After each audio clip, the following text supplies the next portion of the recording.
continuar con, ahora sí, con ciertos ejes, vamos a empezar con la neurohipófisis. ¿Ya? Creo que está fácil, ¿no? ADH y oxitocina. Son las dos hormonas más comunes, más clásicas, más conocidas. ADH ya lo conocen a la perfección, ya lo han visto en el canal, saben su mecanismo de acción, más o menos saben los mecanismos que se va formando. Vamos a ver detalles básicamente y de ahí vamos a ver un poquito de la oxitocina. ¿Ya? Después vamos a ver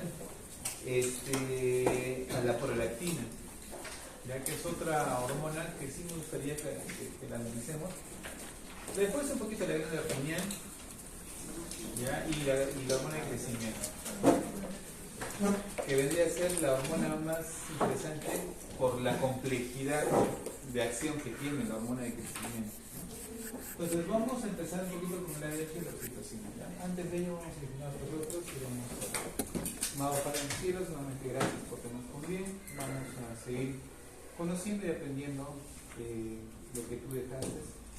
Y esperamos, oh Dios, que sea aprovechado en algún momento este conocimiento para ayudar o salvar la vida de una persona. Acompáñanos, oh Dios, te lo pidas en el nombre de tu como Jesús. Amén. Bien, como saben, hemos quedado que, ¿cómo se llama la neurona que mano celular? La pesa en inglés, pero es una neurona manocelular. Y hemos quedado que son neuronas que van a venir en este caso del núcleo supraóptico y del núcleo paraventricular, que van a transportar y llegar al nivel de la neurohipófisis, ¿no? Donde se va a almacenar y dependiendo de la respuesta de necesidad será secretada. Creo que está claro. Y los efectos más comunes que hemos aprendido todos es de que básicamente el ADH va a actuar a nivel renal y la oxitocina a nivel períneo. ¿Sí? Creo que eso es lo más básico que todos tenemos como forma de pensar. Pero no es tan simple, ¿ya? No es tan simple. Y vamos a ver que el ADH, su formación, ¿sí, no? Eso es de genética, esa parte no se estresa, ¿no? Dentro de la expresión genética del ADH tiene un origen muy común con respecto a la oxitocina. Y se acuerdan que les mencionaba que cuando tengo dos estructuras que tienen origen muy común, estructuralmente son muy similares. Entonces la primera lección que van a aprender es que la oxitocina y el ADH tienen respuestas muy similares cuando una de ellas se sobresatura. Es decir, ¿la oxitocina podría estimular los receptores de ADH? Sí. Y viceversa, los receptores de ADH, como por ejemplo, ¿qué enfermedad sería? Exceso de ADH. Fijar, secreción inadecuada de hormona antidiurética, ¿podría generarme efectos parecidos a como si tuviese oxitocina? Sí. ¿Ya? Hablando en sobresaturación, ese es un principio que sí tienen que conocer. Como la vasopresina o ADH es una hormona peptídica, saben que tiene que tener su pro hormona. Entonces tengo mi pre-pro, básicamente metidiurética o vasopresina o albina vasopresina, que es el otro nombre que también vamos a usar. Y si ustedes se percatan, miren la estructura de la vasopresina. ¿Qué les parece? Esta es la oxitocina. Y este de acá es un fármaco que el ser humano ha creado, que se llama desmopresina. ¿Ya? Entonces, la desmopresina debería ser el medicamento que damos a los que se acuerdan cuando ustedes nos pusieron la deficiencia de ADH, que era la diabetes insípida central, por deficiencia se le daba desmopresina. Y la desmopresina molecularmente es idéntico a quién, a excepción de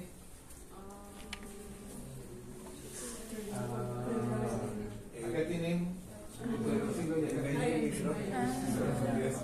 ese es uno, y la arginina, acá está en levogiro y acá está en dextrogiro. Eso es química elemental, que ustedes ya saben que es levogiro, dextrogiro, ¿no? Que son términos ya que ustedes conocen.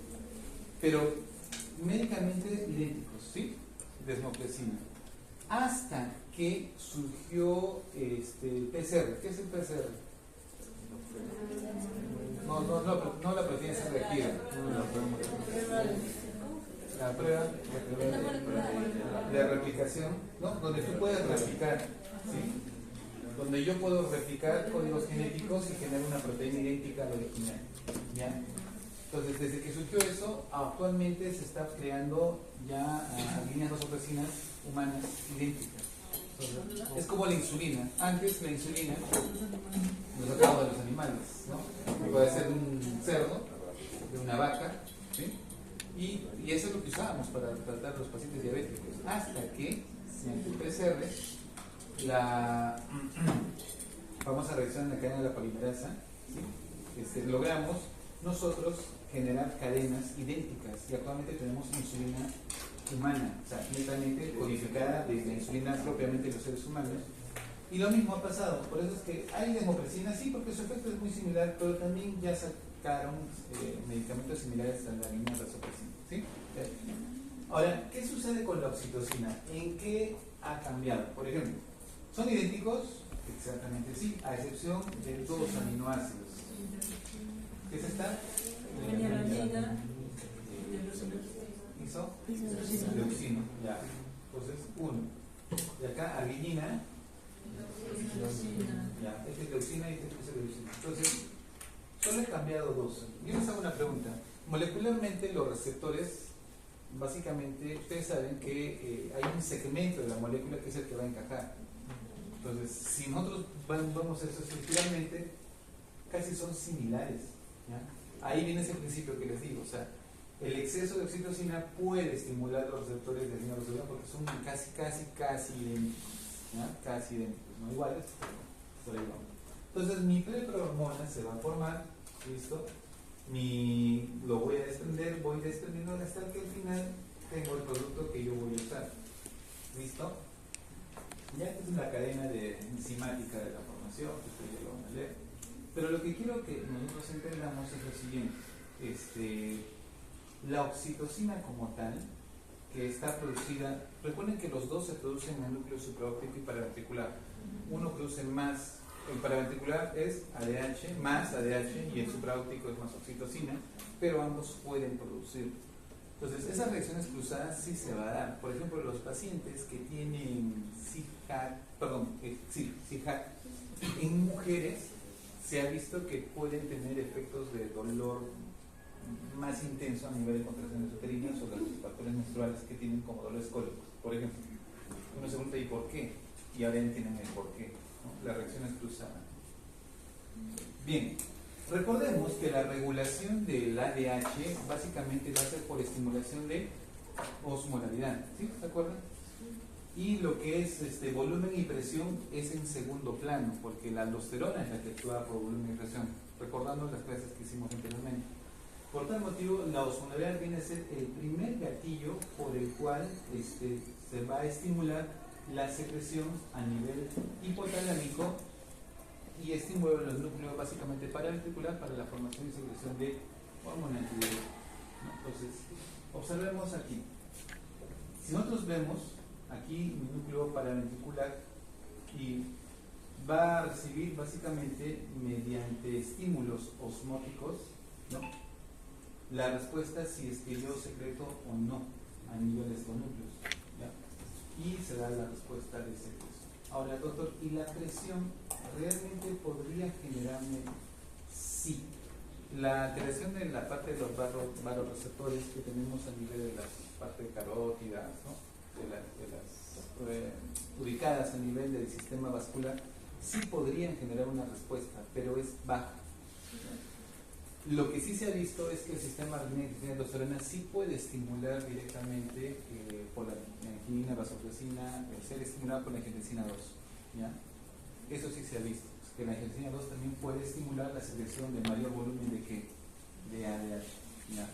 Entonces, si yo tengo niveles elevados de angiotensina 2, también va a estimular a la mayor secreción de ADH. ¿Sí? Listo. Ahora, vamos a ver una cosa bien interesante, ¿no? ¿Qué tiene que ver la vasopresina y la sed? La vasopresina plasmática es mucho más sensible al cambio de osmolaridad, que más o menos, si yo aumento un 1%, ya se generó la respuesta. Es decir, si yo tengo una osmolaridad en 290 y subo a 293, ya superé más o menos el 1%. ese cambio pequeño ya hace que secretemos ADH, por ejemplo. Mientras que se requiere un cambio más o menos del 10% al 15% del volumen y la presión para incrementar y estimular la liberación de vasopresina, ¿ya? Un 10 al 15% del volumen. Entonces, a ver, hagamos un ejemplo. ¿Cuánta es la cantidad de sangre que ustedes tienen a promedio? Ya 5 litros en general, pero por kilo de peso.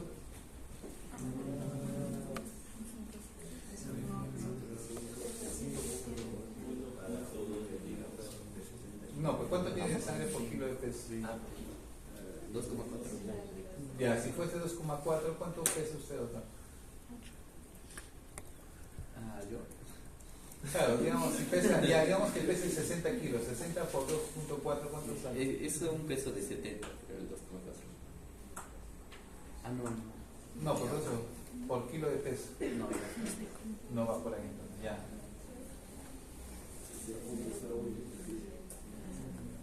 ¿Cuántos mililitros por kilo de peso, no? O sea, porque se supone que no todos, no creo que todos tengan 5 litros, ¿no?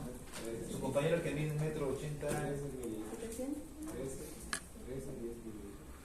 13 a 10 litros que por kilo. O sea, si yo peso 60, digamos 70 kilos por 10 o por 13, no creo que tengamos 700 ml de sangre.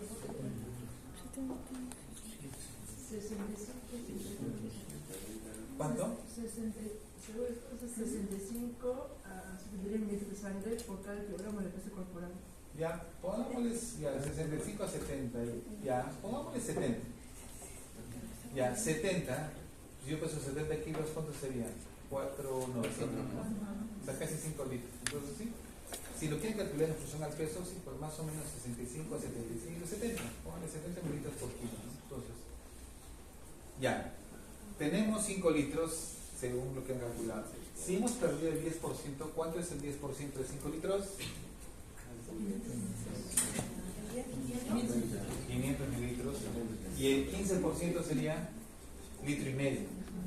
O sea, tú tendrías que perder medio litro de tu sangre hasta litro y medio de tu sangre, porque es el rango de 10 a 15. No, más o menos sería 10, espérate, 10 es 500. El 15% sería 750. Ya, tendrías que perder de medio litro a casi 750 mililitros de sangre para que recién se active tu secreción de ADH. O sea, si queremos hablar de volumen, ¿me dejo entender? O de presión. Entonces, no es eficaz. O sea, no voy a esperar que una persona pierda esa cantidad de volumen para que recién se active. Por eso es que ahí, ¿quién va a actuar? Aparte es más simpático el sistema de que actúa rápido y va a tratar de compensar, y como compensación con su angiotensina 2 va a estimular la secreción de ADH, que vendría a ser una respuesta A. ¿Ya? Muy bien. Ahora, lo curioso pero es que ustedes han aprendido que existen receptores de vasopresina, los receptores tipo 1, que es B1, y receptores B2, ¿no? El B1 que se encuentra a nivel de ¿dónde? ¿Y el B2? Ya, riñón. ¿Solo riñón? Bueno, es lo que me enseñaron. Es lo que hemos hecho hasta ahorita. En realidad, entonces existen subtipos. Ya, por ejemplo, los receptores B2, sí, exactamente como ustedes lo acaban de decir, la principal acción, ¿dónde está? En el riñón. Pero existe también receptores B1 y existe el B1A y el B1B. Dos tipos de B1. Y el B1 tenía que ver ustedes con su mismo nombre, que se acuerdan, lo básico que aprendieron, que era vasopresina, por tal motivo tenía que ver con el aumento de la presión arterial. Vasoconstricción periférica. ¿Sí? Ese era el efecto vasopresor, por eso viene su nombre vasopresina. ¿Ya? Entonces, ahora, el efecto vasoconstrictor básicamente es un receptor B1A, ¿ya? B1A, ¿ya? Vasoconstricción. ¿Listo? Ahora, en el cerebro, por ejemplo, en el riñón y en el cerebro, vamos a ver por acá, por ejemplo, en el cerebro, que también existe 1B, 1A, 1A, 1A, 1, y también hay dos. No está muy catalogado, por ejemplo, en el riñón, los receptores B1B, ¿no? Pero sí se han encontrado que hay ese tipo de receptores. No está muy claro la acción, ¿ya? Pero lo que sí se ha visto que dentro de lo que es el efecto a nivel de las arteriolas diferentes, ¿ya? A nivel de las células mesangiales y en la parte de los túbulos hay un efecto de vasoconstricción. Entonces, ¿se acuerdan quién hacía vasoconstricción en la eferente? Agréguenle ahora a la vasopresina, que también tiene un efecto de vasoconstricción. ¿Listo? También tiene un efecto de vasoconstricción, ¿no? ¿Pero en qué receptor? B1A. Listo. A ver, a nivel de la vasculatura del músculo también vamos a tener receptores B1A. En el cerebro también tenemos receptores. En el páncreas, ¿ya? Y en el páncreas tiene que ver mucho con la secreción de la parte del glucagón, ¿ya? Otro glucagón es el que tiene que ver glucagón con vasopresina. ¿Ya? También vamos a ver que a nivel del hígado también tiene un efecto con respecto a la glucogenólisis, ¿ya? También vamos a ver que a nivel prostático, a nivel del miometrio, a nivel de los pulmones, ¿no? En cada zona, en la nivel gonadal, también se encuentran, ahora, no es por lo que estén presentes, no está muy claro el efecto que podrían tener, ¿ya? Entonces, tenemos la acción de la vasopresina en muchos sistemas, eso que quede claro, ¿ya? Como vasopresina. Como antibiótica, de hecho, ustedes ya saben que su efecto es a nivel renal, ¿no? Entonces, sobre el guión, pasamos esto porque ya lo saben, ¿no? De la coponina 2, están en la activación del cíclico, ¿no? La verdad, ¿sí? ¿Se acuerdan? Sí, se acuerdan todos los ciclos, ya han repasado, ya han aprobado, ya listo, pasamos. Como repaso, solamente mencionarles, nunca se olviden que las acuaporinas, como tal, que ustedes han aprendido que se van a expresar por la fosforilación, ¿no? Por el AMP cíclico, la fosfoquinasa A, ¿no? La fosforilación de las, básicamente las ciclas para que sean expresadas, es un efecto que se da constantemente, ¿ya? O sea, no es que no hay. Su regulación básicamente va a depender de tu estado de hidratación y esto va a generar si la orina está osmóticamente adecuada o no, para tener concentraciones, orinas diluidas o concentradas, ¿no? Solo recordarles que existe lo que es la diabetes insípida tipo nefrogénica, ¿ya? En las cuales yo tengo niveles elevados de ADH, ¿sí? ¿Se acuerdan? No porque tenga niveles altos de ADH significa que yo tengo un CIHAT, ¿ya?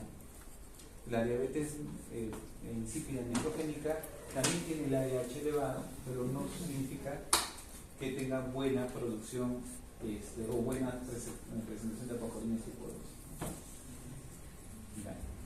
Acá básicamente vamos a ver un poquito las variaciones de los modelos. El 1% de aumento, lo mismo que hemos tocado, o disminución de plasma o la osmolaridad, provocará un rápido aumento en la disminución de la vasopresina, ¿no?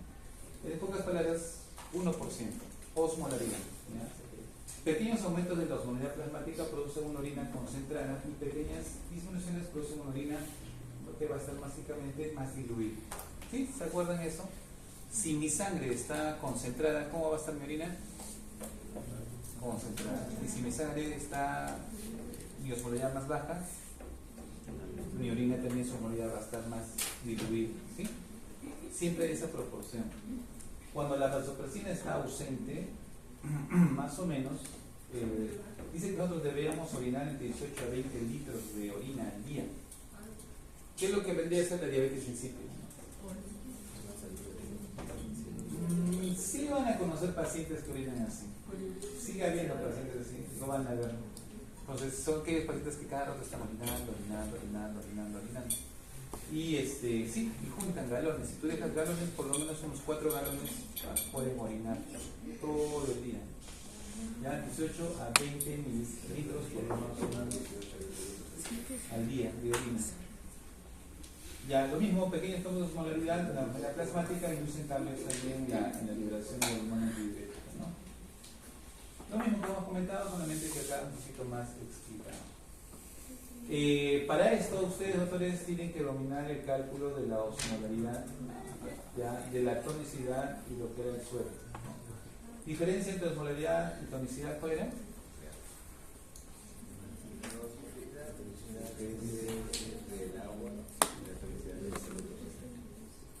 La osmolaridad depende del agua y la tonicidad de los solutos. La osmolaridad depende del agua y de los solutos, porque sí, la tonicidad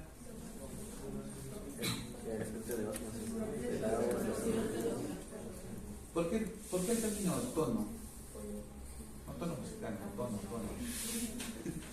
A ver, vamos a recordar un poquito esa parte. Bien, como esto vamos a tomarlo más rápido porque es algo que yo conozco. Si yo quiero calcular la osmolaridad de una molécula o de una solución, básicamente sanguínea, ¿se acuerdan que era 2 veces el sodio más la glucosa 18 más la UDI sobre 6 o el boom sobre 2.6? Ahora, el detalle es que nosotros vamos a usar la osmolaridad plasmática 2 veces el sodio y la glucosa. Allá llegó 2.8, perdón. Ya, yo puedo calcular la osmolaridad plasmática mediante esta fórmula, ¿sí? La osmolaridad plasmática. Pero una cosa es calcular también la osmolaridad urinaria, ¿ya? Y la osmolaridad urinaria también se aplica una fórmula parecida, que es igual a 2 veces el sodio, pero no hay glucosa en la orina. Ya no vas a usar la fórmula de la glucosa en la orina. Ahí vamos a usar otra molécula que tiene que ver con lo que es la urea, ¿sí? En la osmolaridad urinaria, quien va a tomar preponderancia va a ser ¿quién? La urea. ¿Ya? Entonces, no se olviden que la osmolaridad plasmática normal va de 280 a 295.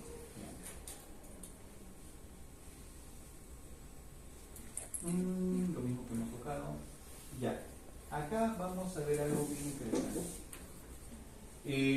Por ejemplo, conforme pasan las horas, ¿ya? Cuando pasan las horas, vamos a ver, por ejemplo, la respuesta normal a un paciente, una fase de deshidratación. Conforme yo voy deshidratándome, ¿sí? En las horas o en tiempo, ¿qué pasa con mis niveles básicamente de osmolaridad urinaria? Va a ir aumentando porque es proporcional, ¿no? A más deshidratación, yo voy presentando mayor secreción de ADH, ¿sí? Entonces voy a decir lo normal, ¿no? Después, por ejemplo, si tengo un paciente con diabetes insípida central, ¿qué significa? Que tengo deficiencia de ¿sí? Por eso es que acá, miren, pasan las horas de mi deshidratación y mis niveles de ADH son deficientes. No logro llegar al pico, que más o menos yo necesito que es de 1000, ¿ya? Necesito llegar a una concentración de orina que más o menos llegue a 1000, porque lo máximo de concentración de orina que podemos hacer nosotros, ¿cuánto es? 1200, ¿sí? ¿Se acuerdan? Nuestra máxima concentración. Entonces, miren, con una buena producción de ADH yo puedo llegar a más o menos 1000. Pero un paciente que tiene deficiencia de ADH o un paciente básicamente con diabetes central no logra concentrar la orina como debe ser hasta que le doy desmopresina y miren cómo mejor. ¿Sí? Doctor, acá tengo un paciente que está normal, le estoy deshidratando. Doctor, ¿y qué pasa si ya llegué a mi máximo de concentración de la orina y yo le doy más desmopresina al paciente? O sea, nunca vas a superar de cuánto, de 1200, porque es lo máximo que tu orina concentrada. Entonces no hay ningún efecto de cambio si yo le doy desmopresina. ¿Ya? Por ejemplo, un paciente que tiene polidipsia primaria. ¿Qué es aquel paciente con polidipsia primaria? Que toma mucha agua. Miren, estos pacientes con polidipsia, de hecho, que al comienzo yo a tomar agua y se supone que comienza a haber alteraciones, ¿no? Entonces, y si le doy desmopresina, igual no se modifica mucho. ¿Por qué? Porque el problema es de que hay una eliminación fisiológica que tiene que hacer del agua que consumió, o sea, no se va a modificar. Después, por ejemplo, acá tenemos esta de aquí, que es un paciente que tiene también, pero este es completo, total, o sea, no secreto absolutamente nada de hormona antidiurética. Entonces, mi hormonalidad nunca se modifica y apenas le doy la desmopresina, genero la respuesta, ¿no? Y observen aquí un paciente con déficit parcial de una diabetes insípida nefrogénica. ¿Listo? Miren, yo le voy a mantener en deshidratación. ¿Listo? Deshidratación. Y observen, viene la fase de la desmopresina y ¿modifica o no modifica la hormonalidad? ¿No? Básicamente casi lineal, ¿no? Entonces, ¿qué significa? Que así le des desmopresina a un paciente que tiene una central, bueno, una diabetes nefrogénica, no le está estimulando, ¿sí? Porque el problema está a nivel de los receptores. A ver, mujer, sí. Las personas que tienen diabetes insípida nefrogénica, ¿tienen solución o su único tratamiento es tomar algo? En realidad depende de la causa. No, hay algunos pacientes ya nacen con deficiencia en su receptor, o sea, ya tienen problema de receptor. No lo vas a poder hacer porque ya es algo genético, es algo estructural. ¿Sí? O sea, ya naciste así, caballeros, tienes tu diabetes. Hay otros que hacen diabetes insípida nefrogénica por fármacos, por toxicidad farmacológica. Entonces, una vez que pase el efecto del fármaco, la lesión a nivel, ¿qué te digo?, de los túbulos contorneados se solucione, ¿qué va a pasar? Vas a recuperar y va a desaparecer. Ha habido casos de enfermedades autoinmunes que destruyen los receptores que están a nivel del túbulo contorneado. Controlan la enfermedad autoinmune y ¿qué va a pasar con tus? Se va a regenerar y recupera, ¿sí? O sea, tu diabetes insípida nefrogénica dependerá de la causa. Si es permanente, no hay nada que puedas hacer. A lo mucho, ¿qué podríamos hacer? No hay receptor. Trasplante. Podría ser una opción. Los hijos que tienen ese problema por deficiencia genética, No, tienen siempre problemas porque no solamente nacen con un problema genético renal, nacen con otro tipo de problemas. Pero estos niños, por ejemplo, que nacen con deficiencias, orinan mucho. O sea, orinan.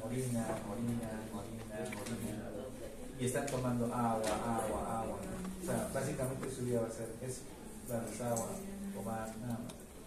Los que son de etiología farmacológica, suspendes el fármaco y con pocos días, unas 2 semanas más o menos, se regeneran los túbulos de contorno y desaparecen. ¿Sí? De las respuestas inmunes cruzadas, hemos tenido casos de pacientes que han hecho diabetes insípida nefrogénica en COVID, por ejemplo. ¿Ya? Por la inflamación viral generaron una alteración y hicieron diabetes nefrogénica. Pasó la parte infecciosa, habrá pasado la parte inflamatoria y recuperaron. Sí, o sea, dependerá la causa, no es definido. El problema es cuando ya es permanente. ¿Ya? Ahí es el problema. Lamentablemente va a ser un poco difícil. Hay fármacos que han demostrado cierta eficacia en la diabetes insípida nefrogénica. Unos que se ha visto que pueden mejorar la captación del ADH con el receptor. Otros que ayudan a la expresión, por lo menos estimulan la sobreexpresión de más receptores. Y uno de ellos, por teoría, es la hidroclorotiazida. La otra es la carbamazepina. ¿Ya? Entonces, cuando ustedes vean un paciente que le están dando con diabetes insípida nefrogénica, carbamazepina o hidroclorotiazida, es para mejorar su efecto, más no es para curar. ¿Ya? Por ejemplo, yo tengo una mujer de 53 años, ¿ya? Tiene diabetes insípida desde el año 2000, con tratamiento con ¿qué? Desmopresina. Aparte de esto, esta paciente tiene hipotiroidismo desde hace 18 años. ¿Y toma qué? Levotiroxina. Y hasta ahí ya tenemos 2 pacientes. Entonces, felizmente es una diabetes insípida central. ¿Ya? Ahí sí es fácil, porque le da suplemento y ya está, el riñón funciona bien. Se le rompió el frasco de desmopresina. y no la estuvo usando. Dejó y dijo, bueno, se me rompió. Y pasa. Entonces viene con nosotros y encontramos que la densidad urinaria está en 1.005. Está concentrada y diluida. Pero Diluida o concentrada. Concentrada. ¿Se acuerdan cuando hacían su densitómetro? ¿Se acuerdan? Giraban y medían, y se acuerdan que a uno le salía 1.020, otros de 1.015, ¿sí? Unos le salía 1.000 que parecía el agua. Ya. ¿Qué significaba si salía 1.020, 25? Que estaba pues está deshidratada. En este caso sale que su orina está aparentemente diluida. Su sodio que se encontraba en sangre es 148. ¿Qué les parece? Una hipernatremia. El potasio está en 3.9, está normal, de 3.5 a 5.5, y el cloro también está normal, 109, que va más o menos de 105 a 110. La glucosa está muy bien, la creatinina está muy bien y la urea. ¿Ya? Hasta ahí. Calculen la osmolaridad sanguínea. ¿Se puede o no se puede? Sí se puede. Ya, hasta acá sería más o menos 296. Con solo ya ver el solo ya 196, ¿no? Ya, ¿qué más? 88 entre 18. Casi 5, ¿no? Pongámosle 5 ya. 5 más 296 sale 301. Si quieren agregar la urea, entre 6, póngale más 3. ¿No? Porque sería más o menos 18 entre 6, póngale ya 3. ¿Cuánto sería más o menos? Sería 304. Pregunta, ¿cómo está su osmolaridad plasmática? ¿Normal o aumentada? Está más de 295. Pues digo, con solo hablar de esto ya está aumentado. Entonces, tú te haces la pregunta, doctor, usted me enseñó de que si mi osmolaridad está aumentada en mi sangre, mi orina también tendría que estar aumentada la osmolaridad. ¿Ya? Porque mi ADH va a estar activo y va a estar absorbiendo agua y mi orina va a estar concentrada.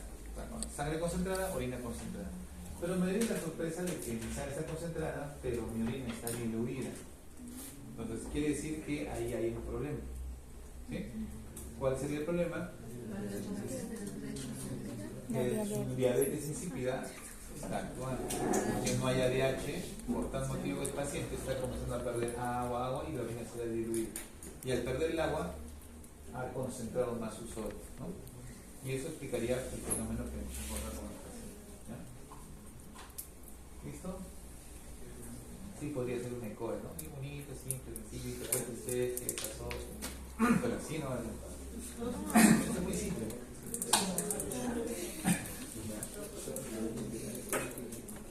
Ya les va a contar. Bien, sí, entonces como simple, concreto, ADH, no hay mucho que mencionar, es algo muy concreto. Vamos a la oxitocina, doctores. La oxitocina tiene algo muy peculiar, ¿no? A ver, primero que la oxitocina, su receptor de oxitocina, pertenece a la superfamilia de los receptores tipo rodopsina. Bueno, ustedes deben acordarse de la rodopsina. ¿Sí? ¿Se acuerdan? Acoplada a las proteínas G, ¿no? Como ustedes pueden ver aquí. Ahora, en el útero, estas proteínas G básicamente están acopladas a fosfolibasa B, que ustedes ya conocen, la hidrólisis en fosfoinositol bifosfato, el famoso FIP2, que se van a acordar ustedes, y eso se convierte en inositol trifosfato, el famoso IP3, y en el diacilglicerol, el famoso DAC. ¿Sí? ¿Se acuerdan de bioquímica? Algo deben recordar. Y de esta manera, si ustedes se percatan, el IP3 controla la movilización de calcio. Y ustedes saben que todo músculo, cuando movilizo calcio, es porque quiere lograr contracción. Nada más así de simple, ¿no? Entonces, y eso va a hacer que el retículo sarcoplasmático libere. ¿De dónde sale? Esta es ya fisiología muscular. ¿De dónde viene el calcio en una contracción muscular? de retículo sarcoplasmático. Y extracelular, ¿también ingresa o no ingresa? ¿Quién es primero? ¿Ingresa el calcio? Ingresa el calcio para Ingresa el calcio que ingresa, estimula a la retículo para que pueda llegar más de alta. Muy bien, sí, se acuerda. Ya, es lo mismo en realidad, solamente que acá la oxitocina va a actuar de ¿sí? Ahora, y se genera la cascada de contracción que ustedes ya conocen. Vamos a la parte del parto, porque es la parte que ustedes ya les han enseñado y ustedes están haciendo embarazo, ¿no? Entonces ustedes van a tocar mucho esta parte, me imagino que les van a explicar más detalladamente lo que es el trabajo del parto, las fases hormonales, todo eso.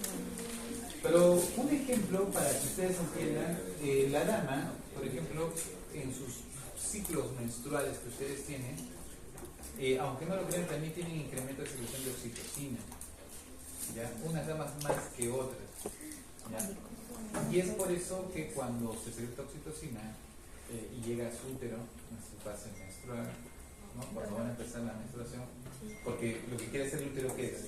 Contraerse para eliminar y para menstruar. En algunos es muy intenso, porque la cascada de estímulo de la oxitocina en el útero es mucho mayor, en otras no, por eso es que algunas tienen sus cólicos menstruales más intensos, ¿ya? Entonces, y otros lo toleran mejor, ¿sí? ¿Ya? Entonces, ya entenderán entonces por lección de que esos cólicos menstruales que sienten es un preámbulo a lo que es un trabajo de parto. Es como que el cuerpo las está preparando para ese momento, ya están acostumbrándose a ese tipo de dolor, que por cierto es mínimo comparado a lo que se siente en el trabajo de parto original. Son como 20, 30, 40 veces más doloroso. Pero es parte de la... es bíblico. ¿O no? O sea, es bíblico, o sea, quieran o no, la Biblia lo dice. Con dolor. ¿Qué podemos hacer? Es bíblico, pero todavía existe la anestesia, sí, existe la anestesia epidural. Eso duele más. ¿Verdad? Y el dolor baja la intensidad. Y muchas damas ahora piden, ante esos dolores muy intensos, piden que le coloquen anestesia epidural y sí, les quite el dolor, ¿no? Y ya pueden dar el trabajo de parto un poco más tranquilo. Pero es antibíblico. Porque la actriz la idea con dolor.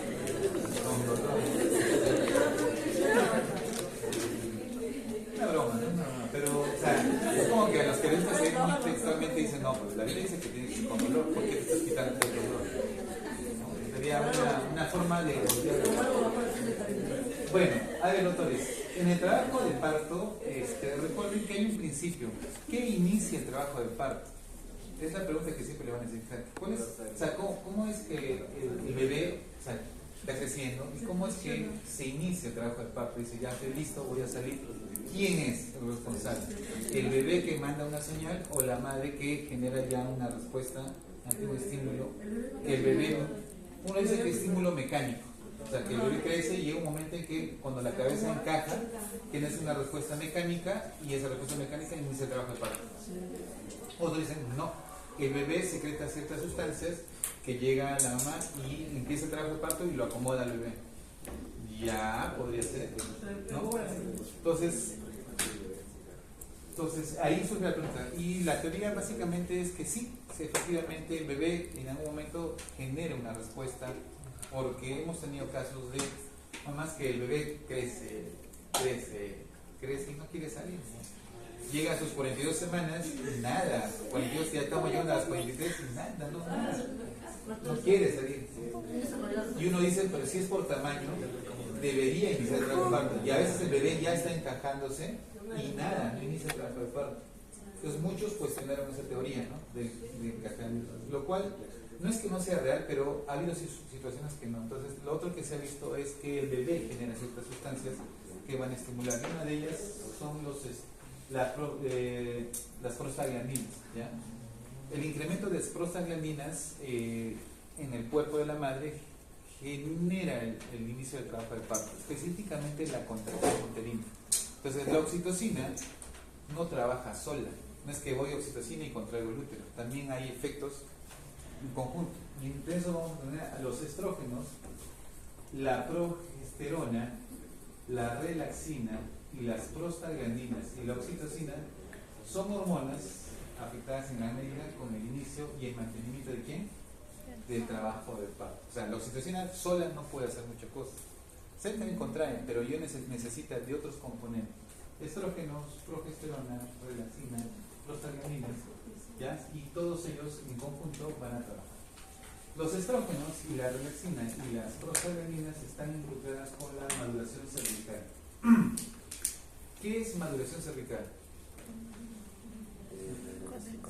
Cervix, cuello, ¿no? Cuello. Ustedes un día van a atender partos, imagino que ahora que van a ir, ustedes van a ver, me imagino que creo que van a notar, ¿no? Lo van a llevar a que vean, ya, ahí van a ver cómo duele, cómo es el trabajo de parto. Entonces, que la mente tiene que prepararse, ¿no?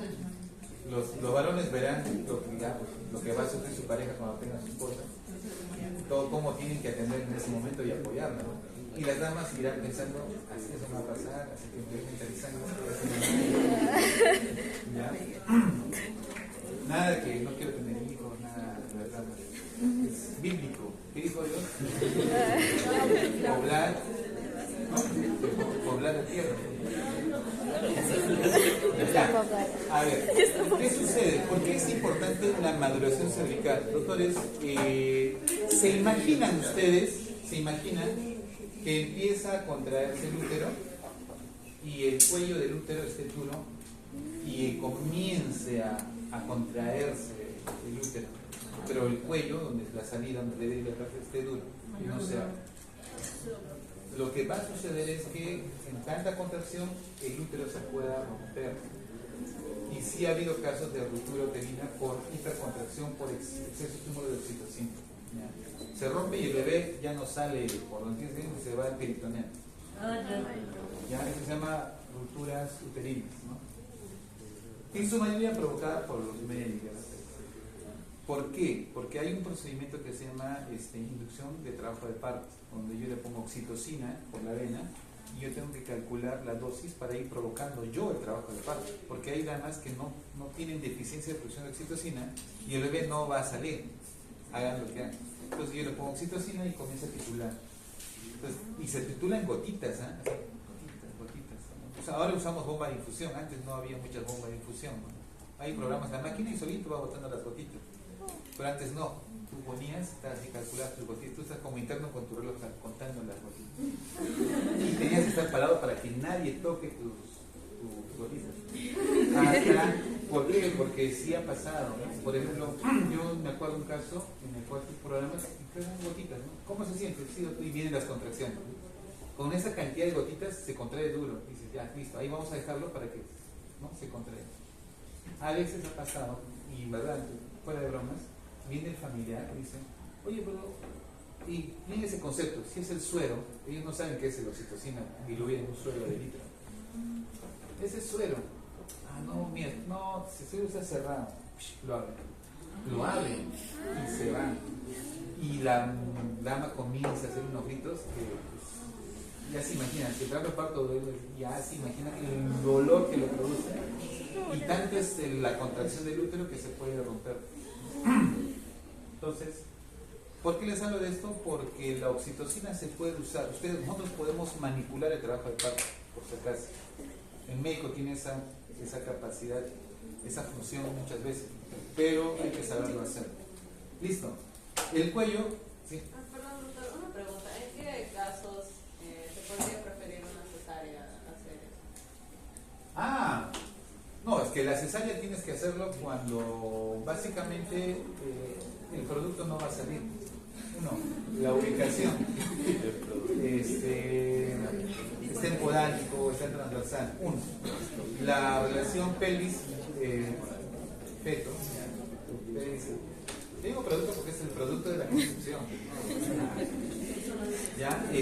Hay incompatibilidad pélvico-cefálico. O sea, la cabeza del bebé es mucho más grande que el canal de parto, por ejemplo. O sea, por eso es importante, doctores, que cuando sean médicos evalúen bien, porque no se les va a ocurrir iniciar un trabajo de parto o que proseguir sabiendo que la cabeza del bebé es más grande que la pelvis, ¿no?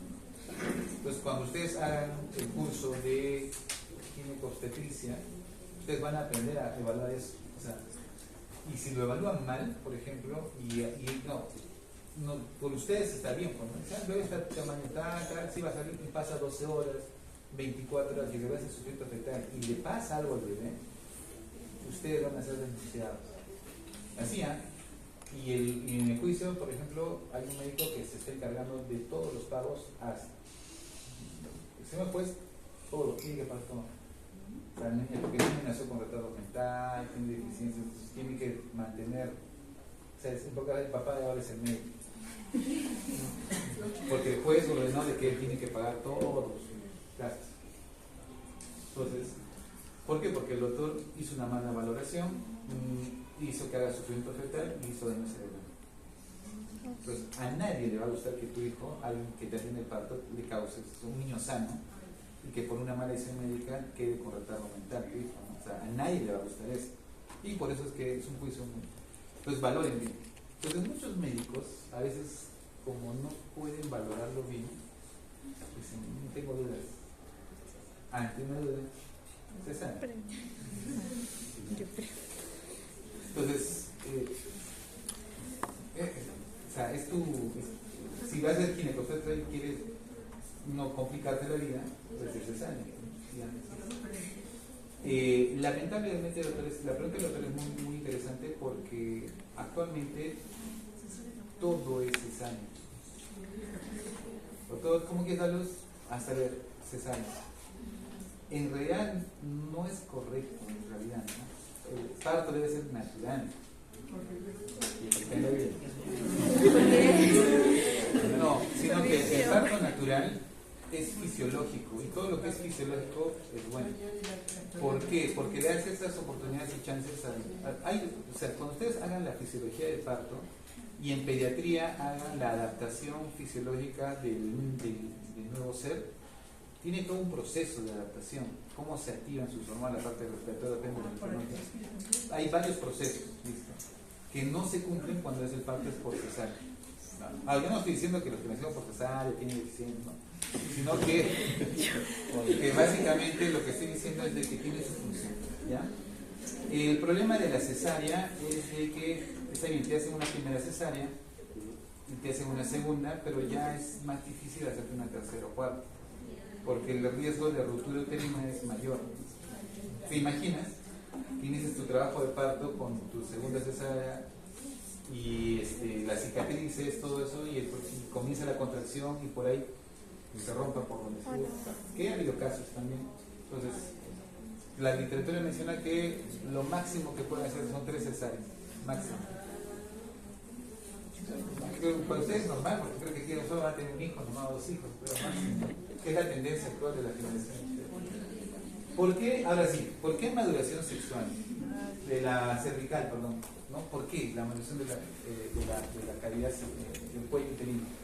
Doctores, la primera fase es que madure el cuello uterino, es decir, que se dilate el cuello uterino para que una vez se contraiga el útero, el producto pueda salir, ¿sí?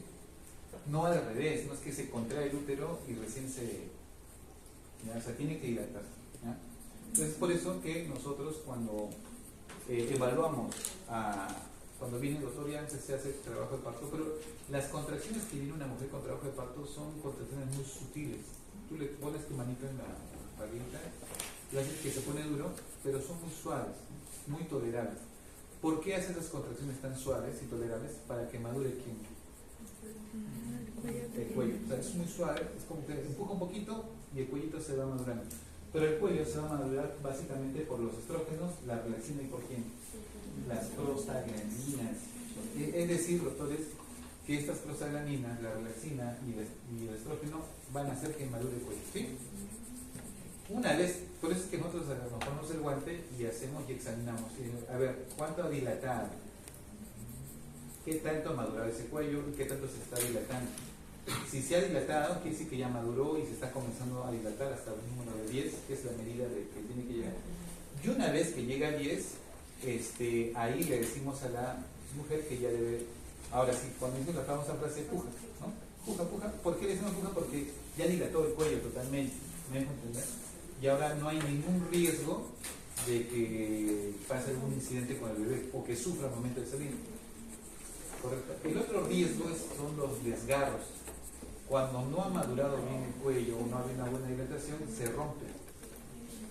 Y ahí hay otro problema. Entonces, yo personalmente, si les contase cómo atendía mis partos, yo lo modifiqué un poco. Porque siempre me gustan cambiar las cosas, ¿no? Yo, por ejemplo, decía, ¿cómo quieres dar el parto?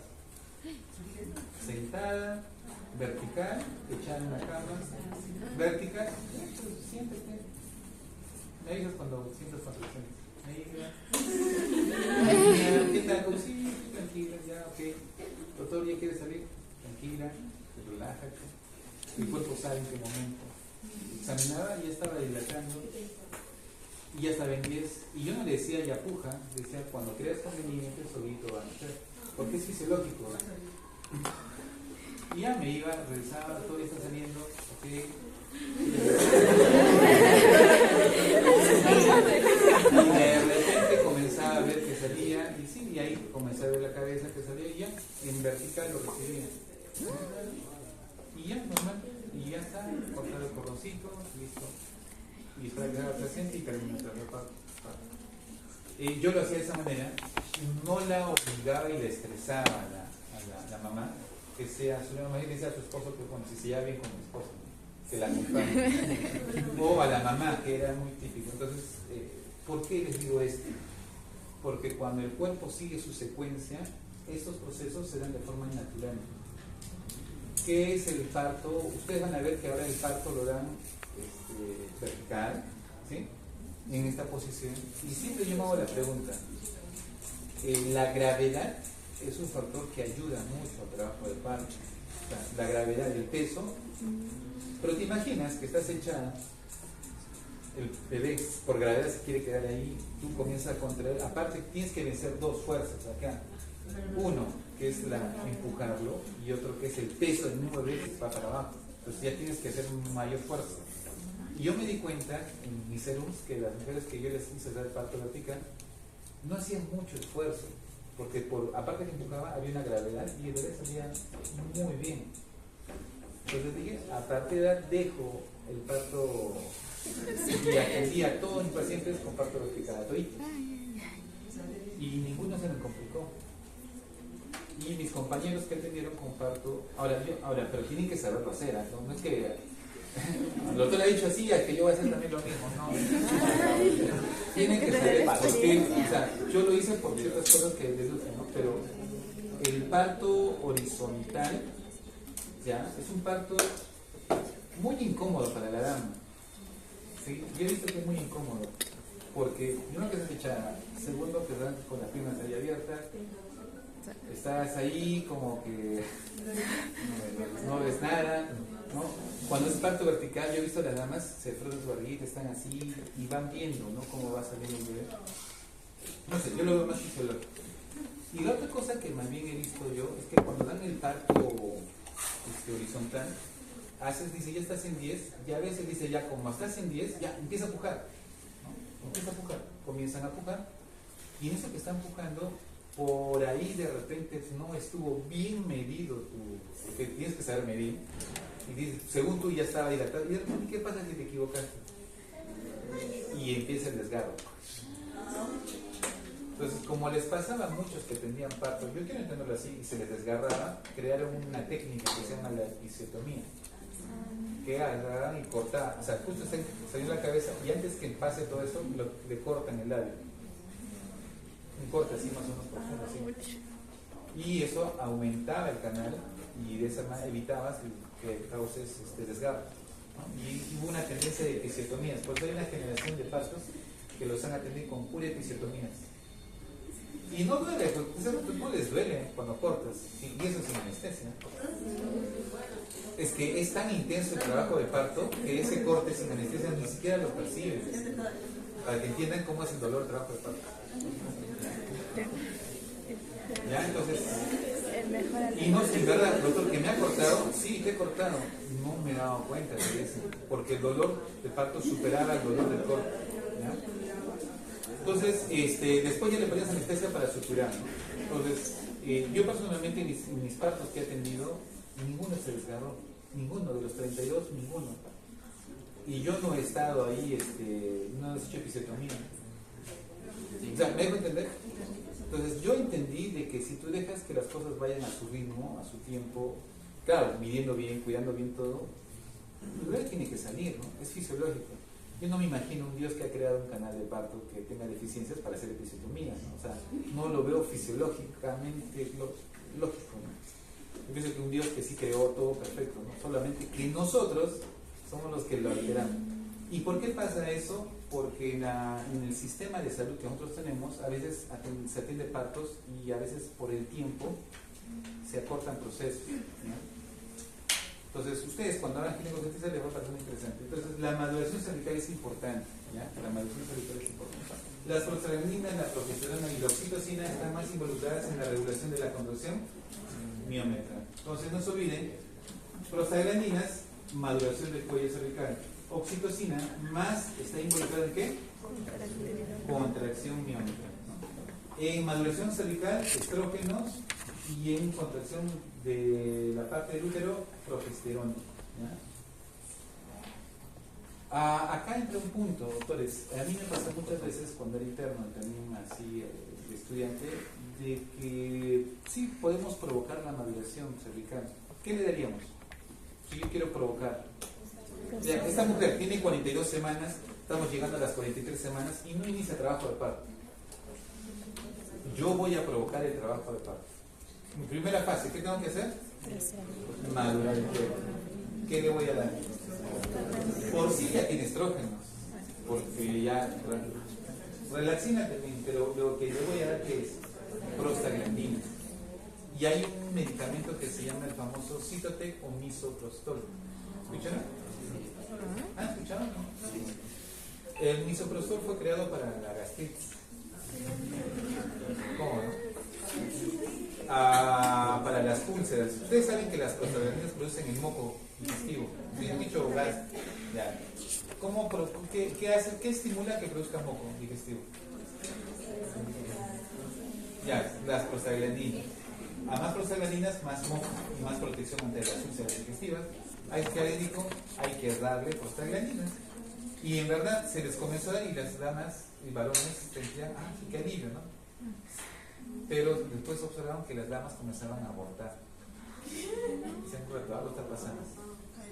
Claro, le daban, no, oye, sí, qué bien, y después abortas. O estabas gestando. O sea, abortos. Sucede de que le daban prostaglandinas y que estaban provocando maduración cervical, y como tenían un producto, formación ahí de la concepción, lo eliminaban. ¿Y por qué? Porque en dosis bajitas, escuchen lo que acabo de decir, en dosis muy bajas las prostaglandinas te producen maduración cervical. Doctor, ya hice que madure el cervix, ahora quiero provocarle contracciones. Dale mucho más dosis de prostaglandinas y van a ver cómo el útero se contrae. ¿Sí? Entonces, esta pastilla lo usan para abortar. Ahora, claro, ya está contraindicado para el uso de gastritis, ¿no? Porque produce mucho aborto. Pero, doctores, aunque no lo crean, es un fármaco que está siendo usado por los que son aborteros. Les dan, tómate esto y después vas a sentir molestias, vas a botar algo y ahí ya está, ya acabó todo. Entonces, está penado. Ahora sí, ese medicamento ya no se debe vender, es con bajo receta médica. Y si A por B detectan que alguien usó eso y ven que alguna persona recetó eso, está penado. Ay, no, las farmacias. ¿Ah? He visto que hay. Por eso, hay pero las farmacias no deben venderlas sin receta médica. Pero hay farmacias que sí las venden. Para conocer la farmacia. Van a a buscarlos para conocer y saber que sí. Ya. ¿Sí? ¿Entienden la secuencia? ¿Ya? Entonces, la oxitocina básicamente es contracción, pero maduración más son prostaglandinas, y los otros ya son acompañantes que van a tener. Las catecolaminas también pueden tener alguna función en relación con las contracciones uterinas. Sí, la noradrenalina y la adrenalina podrían generar efectos de contracción. ¿Ya? Sistema simpático. La presencia de la progesterona durante el embarazo se asocia con un cuello uterino firme. ¿Ya? A ver, doctor, ¿quiere decir que si yo tengo una, ¿han escuchado el término amenaza de aborto? Sí. ¿Ya?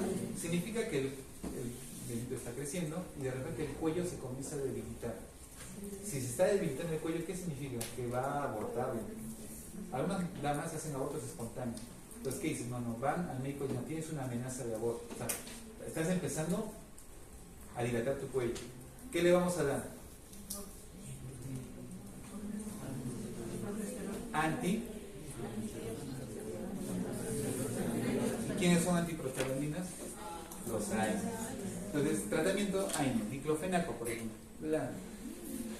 Naproxeno le damos. O sea, ¿por qué le damos esto? Es lo que les dan que ustedes cuando tienen su cólico menstrual, les duele, ¿no? ¿Qué les dan? ¿Han visto? Pues una pastilla nueva azul, post, ¿no? Que es naproxeno, me parece. Entonces, son AINES. Lo que les dan son AINES. Y eso hace que disminuya su contracción uterina y cambie su cólico menstrual. Es lo mismo. Entonces, lo que se hace acá se le da. Pero otro que se le puede dar es progesterona. Cuando hay amenaza de abortos y el bebito se quiere desprender, se le da progesterona para mejorar la adherencia del bebé y no pueda ser tardío, ¿sí? Y se le da prostaglandinas antiprostaglanínicos, para evitar que el cuello se siga dilatando y se cierre. ¿Me dejo entender? O sea, todo es con lógica. O sea, cada cosa que van a hacer tiene un porqué. ¿Listo? Muy bien. Al término, la presencia de progesterona durante el embarazo se asocia a un cuello uterino firme y cerrado. Pocas uniones miometrales, niveles bajos de calcio en células y un miometro inactivo. ¿Ya? Entonces, la progesterona es como que detiene el trabajo del parto. ¿Sí? Al término, un cambio en el equilibrio del estrógeno y progesterona favorece la maduración y aumenta la actividad uterina. Por eso es que lo detiene, pero una vez que disminuye, el estrógeno va a actuar y empieza la actividad de contracción uterina. ¿Sí? ¿Estamos claros hasta ahí? Ahora, la pregunta es, la sensibilidad del receptor de oxitocina durante el embarazo. Para que me entiendan, sucede de que yo de interno yo era muy atrevido, decía a mi residente, yo quiero manejar yo quiero manejar la oxitocina del paciente. No, pero tú eres interno. Sí, pero yo quiero hacerlo y yo lo voy a hacer bien.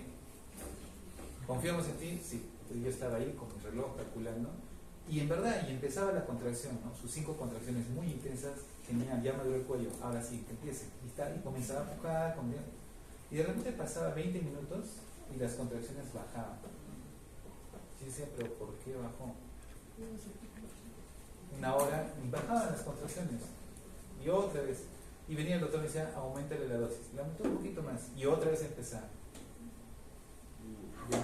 La sensibilidad a los receptores de oxitocina se modifica, ¿ya? A veces se cambia.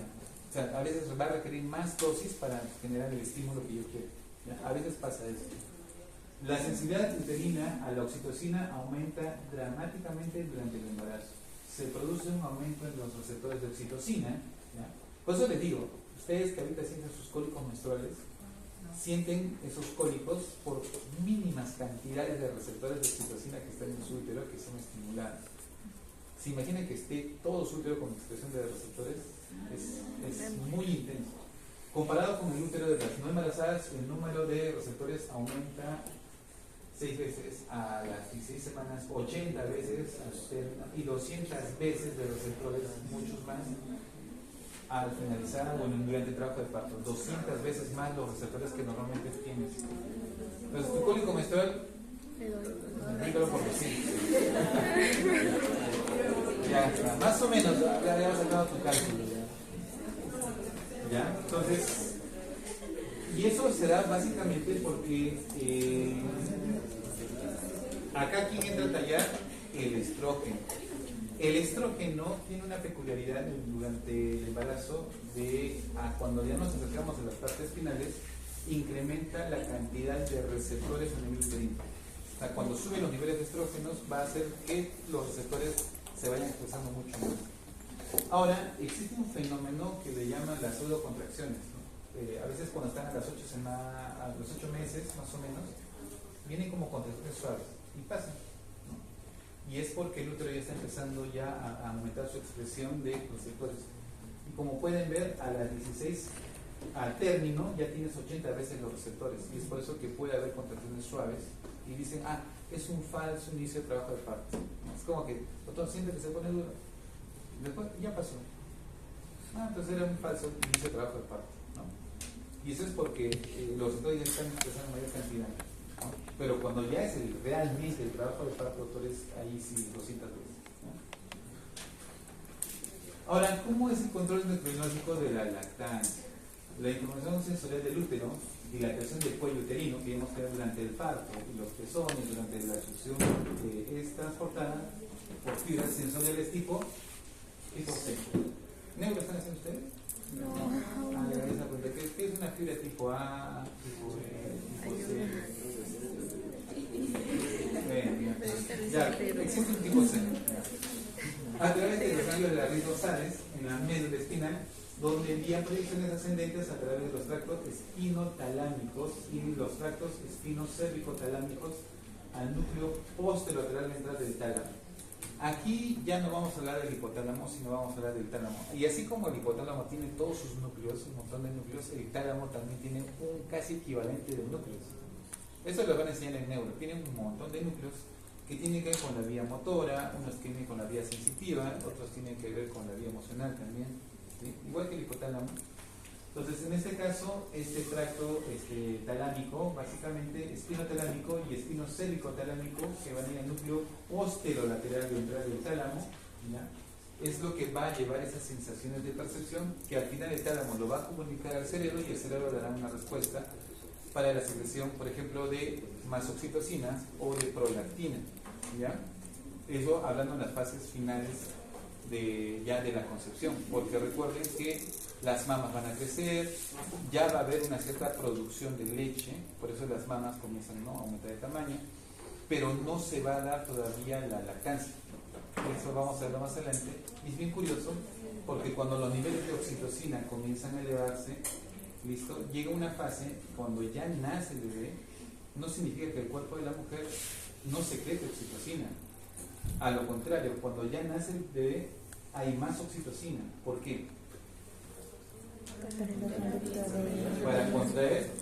O sea, nace el bebé, no significa de que ya ahí quedó todo, todo terminó, nada. Viene otra fase. Tiene que nacer la placenta también. Que causa un poquito de dolor también, ¿no? Como que un diapito. Y de ahí viene la siguiente fase, que el útero tiene que contraerse para evitar las hemorragias postparto, que es otra de las complicaciones que puede haber y causa muerte materna. A mí casi 3 gestantes logré salvar, no se me fueron por hemorragias postparto. Y eso lo logré resolver porque en mi internado, aunque no lo crean, yo atendí casi 55 partos. Y es así, o sea, es que a más partos atiendan, ¿no? Por ejemplo, yo conozco compañeros de ustedes que han hecho, ¿cuántos partos? A lo mucho 2, ¿no? 2 partos. ¿Qué han visto más cesáreas? ¿En qué hospital creen que han visto más cesáreas?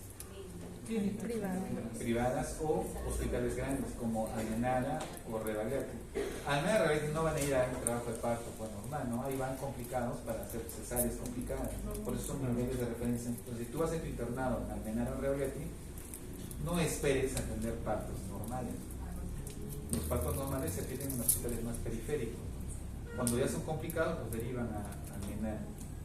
Entonces, yo acompaño a ustedes. Por eso es que cuando ustedes conocen su internado tienen que saber por qué están yendo. Pues uno de sus compañeros se fue y cirugía, pero rotó en un área de cirugía que era solamente cirugía de vesícula. Y después se fue la cirugía de hígado. No, son muy especializados. Entonces, pero es mejor no ir a un hospital donde hay una cirugía general, donde vea todo tipo de operaciones.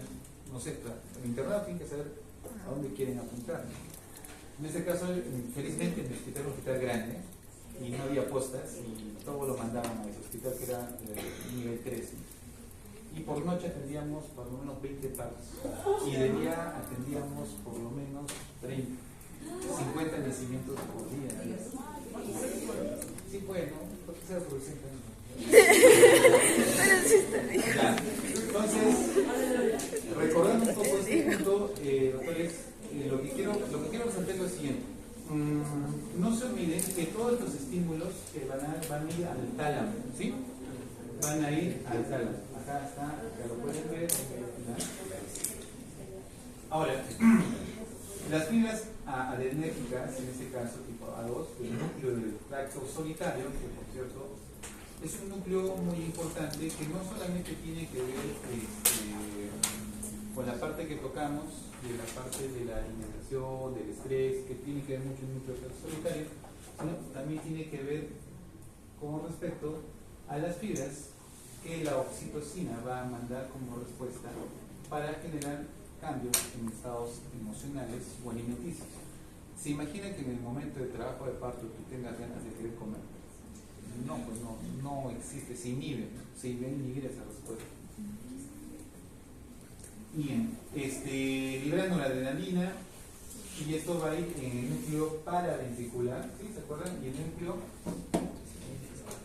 supraóptico, ¿no? Entonces, tampoco te va a dar ganas de orinar en el momento, ¿no? Hay mayor secreción de ADH y hay mayor secreción de oxitocina. Y la oxitocina es la que mayormente se va a elevar, ¿sí? Listo. Y de esa manera, va a ser la respuesta a la succión y durante el parto. Entonces, como les mencionaba, una vez que nace el bebé, sigue habiendo secreción de oxitocina para que se contraiga el útero, ¿sí? Y es tan alto el pico de oxitocina que también ahí viene la siguiente estimulación. Adivinen cuál es. Lactancia. Porque hay mucho prolactina, formación de leche. Y eyección de la leche, la oxitocina. Pero nadie va a inyectar leche en el momento de trabajo de parto. O sea, ustedes van a ver, ¿no? Pero tienes oxitocina, sí, mira. Tienes oxitocina, pero tus niveles de oxitocina no son tan altos. Tienes más receptores que hacen más sensible al útero, ¿sí? Pero cuando ya nació, los niveles de oxitocina se elevan a un pico que va a estimular la contracción del útero y inicia la lactancia. Por eso es importante que la mamá tenga contacto en ese momento y si es posible que le dé lactar. ¿Ya? O sea, es el momento de estímulo. Contacto. ¿Ya? Muy bien. Entonces la oxitocina periférica va a inducir las contracciones uterinas y los conductos de lácteos durante el reflejo de eyección de la leche también van a ser estimulados. ¿Okay? Y empieza la lactancia. Ahora vamos a ver un poquito la parte de la prolactina. A ver, doctores, la prolactina básicamente el efecto predominante del hipotálamo es inhibidor, ¿ya? O sea, en pocas palabras, ¿quién va a inhibir la secreción de prolactina? La dopamina. Ahora, como tal, el término simple es dopamina, ¿sí? Dopamina, pero no es tan simple como parece. Existen lo que le llaman neuronas dopaminérgicas. ¿Qué significa eso? Que se estimulan o van a secretar dopamina, pero lo que lo va a estimular esas neuronas dopaminérgicas son otras hormonas. ¿Ya? Entonces, la pregunta es la siguiente. ¿Existirá, todas las hormonas liberadoras del hipotálamo básicamente son estimuladas porque hay una respuesta que el hipotálamo va a recibir y en función a eso libera, ¿sí? Entonces hay hormona liberadora de crecimiento, hormona liberadora de tirotropinas, corticotropinas, FSH-LH, que son las gonadotropinas, ¿sí? ¿Estamos de acuerdo? Entonces, en lógica, debería haber una hormona liberadora de prolactina. Debería haber, ¿sí? Entonces, en teoría no hay, o sea, así nos han enseñado, pero en realidad sí hay, ¿ya? Pero, ¿qué hemos visto? De que la prolactina ya por sí sola sí se secreta, ¿ya? Entonces, más que estimularla, ¿ya? Más que estimularla necesita alguien que la inhiba, porque ya se secreta, ¿sí? Lo que hacen las otras hormonas liberadoras de prolactina, que en realidad no es una hormona, en realidad son un conjunto de hormonas que tienen ese efecto, lo que van a hacer es que aumente la secreción de prolactina. O sea, su efecto de ellos es aumentarla. ¿Ya? ¿Listo? No sé si lo voy a entender. O sea, es aumentarla. Nada más. Pero si yo quiero disminuir su producción, tengo que inhibirla. ¿Ya? Y ahí entran las neuronas dopaminérgicas. ¿Listo? Ahora, dentro de las neuronas dopaminérgicas tubero-hipofisiarias, vamos a ver que hay receptores de dopamina D2 básicamente en la parte lactófora, en la parte mamaria, y las neuronas de dopamina son estimuladas por acetilcolina. ¿Ya? Las neuronas de dopamina son estimuladas por acetilcolina y glutamato. ¿Y quién lo va a inhibir? Histamina y opioides. ¿Ya? Entonces la prolactina se va a estimular por básicamente acetilcolina y glutamato. ¿Ya? Acetilcolina y glutamato. Y es inhibido por histamina y péptidos opioides. ¿Ya? Vamos a partir de ese punto. Acuérdense de esos dos conjuntos. Ahora, las neuronas de dopamina, perdón, una o más factores liberadores de prolactina. Ese es el término. ¿Ya? Uno o más factores liberadores de prolactina. Ese es el término. Sí existe un factor liberador de prolactina, lo vuelvo a repetir, sí hay. Pero lo que nos han enseñado a todos nosotros es de que la prolactina por sí ya se libera, solamente que estos factores liberadores van a hacer que se incremente más. ¿Ya? Media la liberación aguda, por ejemplo, durante la lactancia o durante el estrés. ¿Ya? Entonces, son hormonas que muy peculiares que van a surgir en momentos indicados. Estrés, que es un factor patológico muchas veces, cuando hay estrés muy excesivos, o en este caso una etapa de la lactancia. ¿Sí?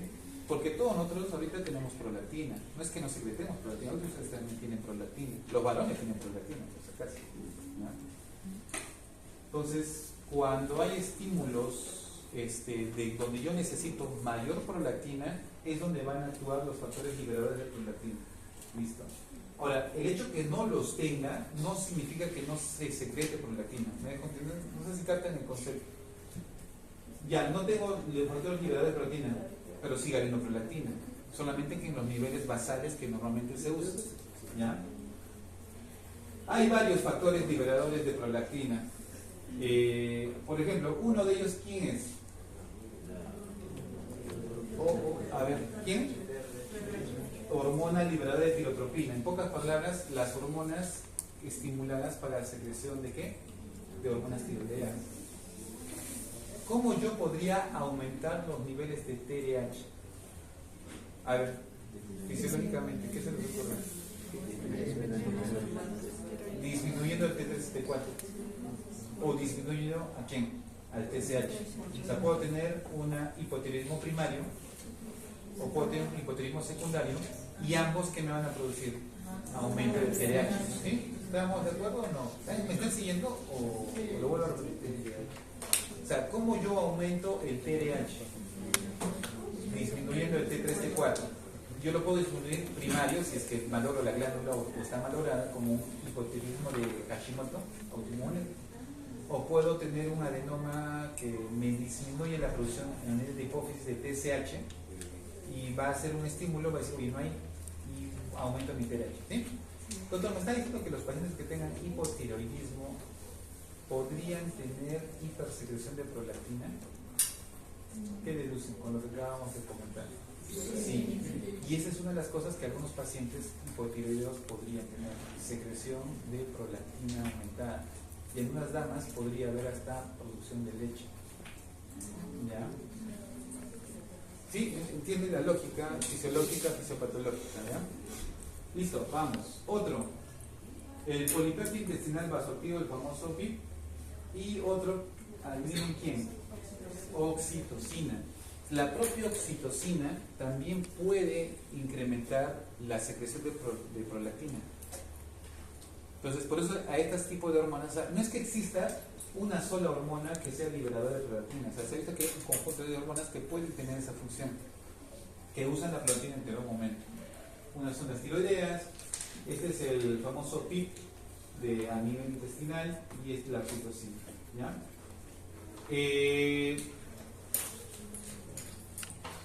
Por ejemplo, los factores liberadores de prolactina normalmente son activadas por una hormona. ¿Cómo se llama esta hormona? La serotonina. O sea, también la prolactina va de la mano con la serotonina. ¿Sí? ¿Listo? Ahora, el estrógeno sensibiliza la pituitaria para que libere ¿qué? Prolactina. Entonces, el estrógeno también se le considera como un factor liberador de prolactina.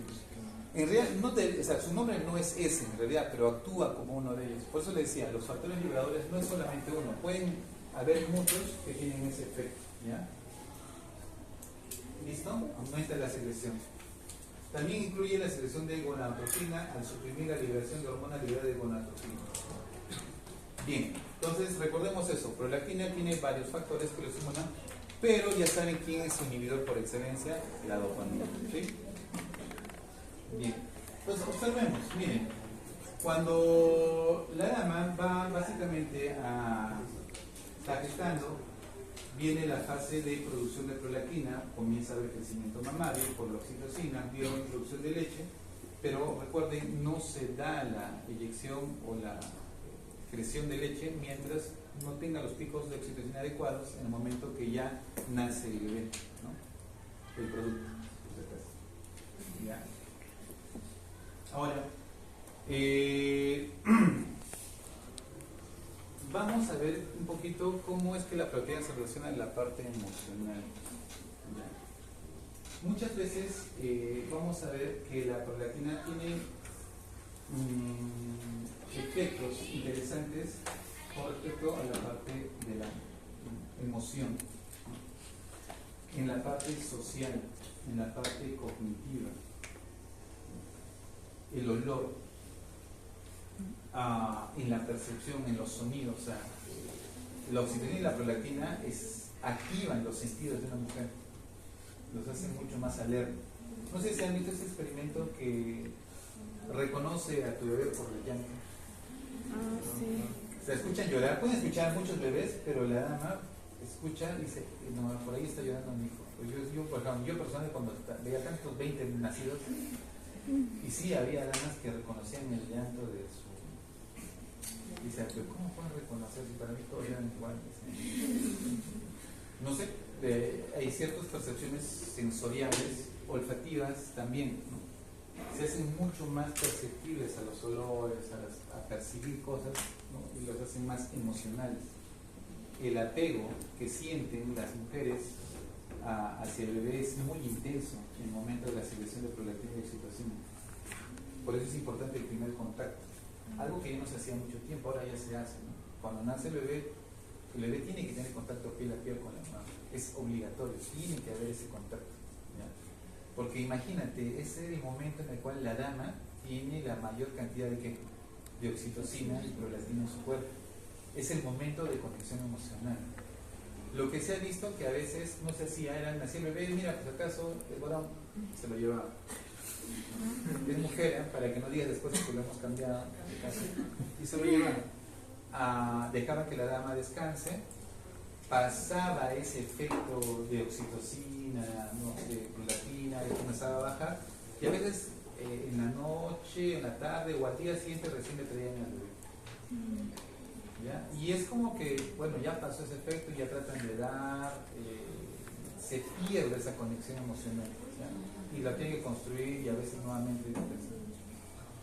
Y en esa fase, doctores, viene lo que ustedes han escuchado, lo que llaman el estrés postparto, donde viene una situación de desapego, ¿no? No quieren ver al bebé o a veces intentan suicidarse o se deprimen, ¿no? Entonces, es una fase muy interesante. Hay unos libros que hablan sobre la parte emocional de la dama después del nacimiento del bebé. O sea, en esas primeras 6 horas, ¿qué efectos emocionales tiene la dama? Y lamentablemente, justo esas 6 horas es donde le quitaban antes al bebé. Se lo llevaban, ¿verdad? Así era. Mira por si acaso y me lo llevo. Y la pobre mamá se quedaba ahí con interno haciendo su episiotomía. La llevaban a su cuarto y al bebé lo bañaban y lo tenían ahí guardado. Sí, las cunas ahí todos así en fila, así, en almacenados, todos seguimos. Y el otro problema era que el bebé también tiene cierto, cuando haga pediatría, por ejemplo, tiene otros cambios emocionales. Cuando tiene el contacto piel a piel el bebé con la mamá, el niño genera hormonas de serotonina, ¿no? O sea, como que se siente feliz el bebé. ¿Sí? Entonces, pero imagínate, nace y pum, lo manda a un cuarto con gente extraña y para que lo bañan, le ponen aparatos ahí para ver, y el pobre bebé no sabe ni que lo que está pasando y se estresa. Y para cómo lo agarran, llora. Traumado.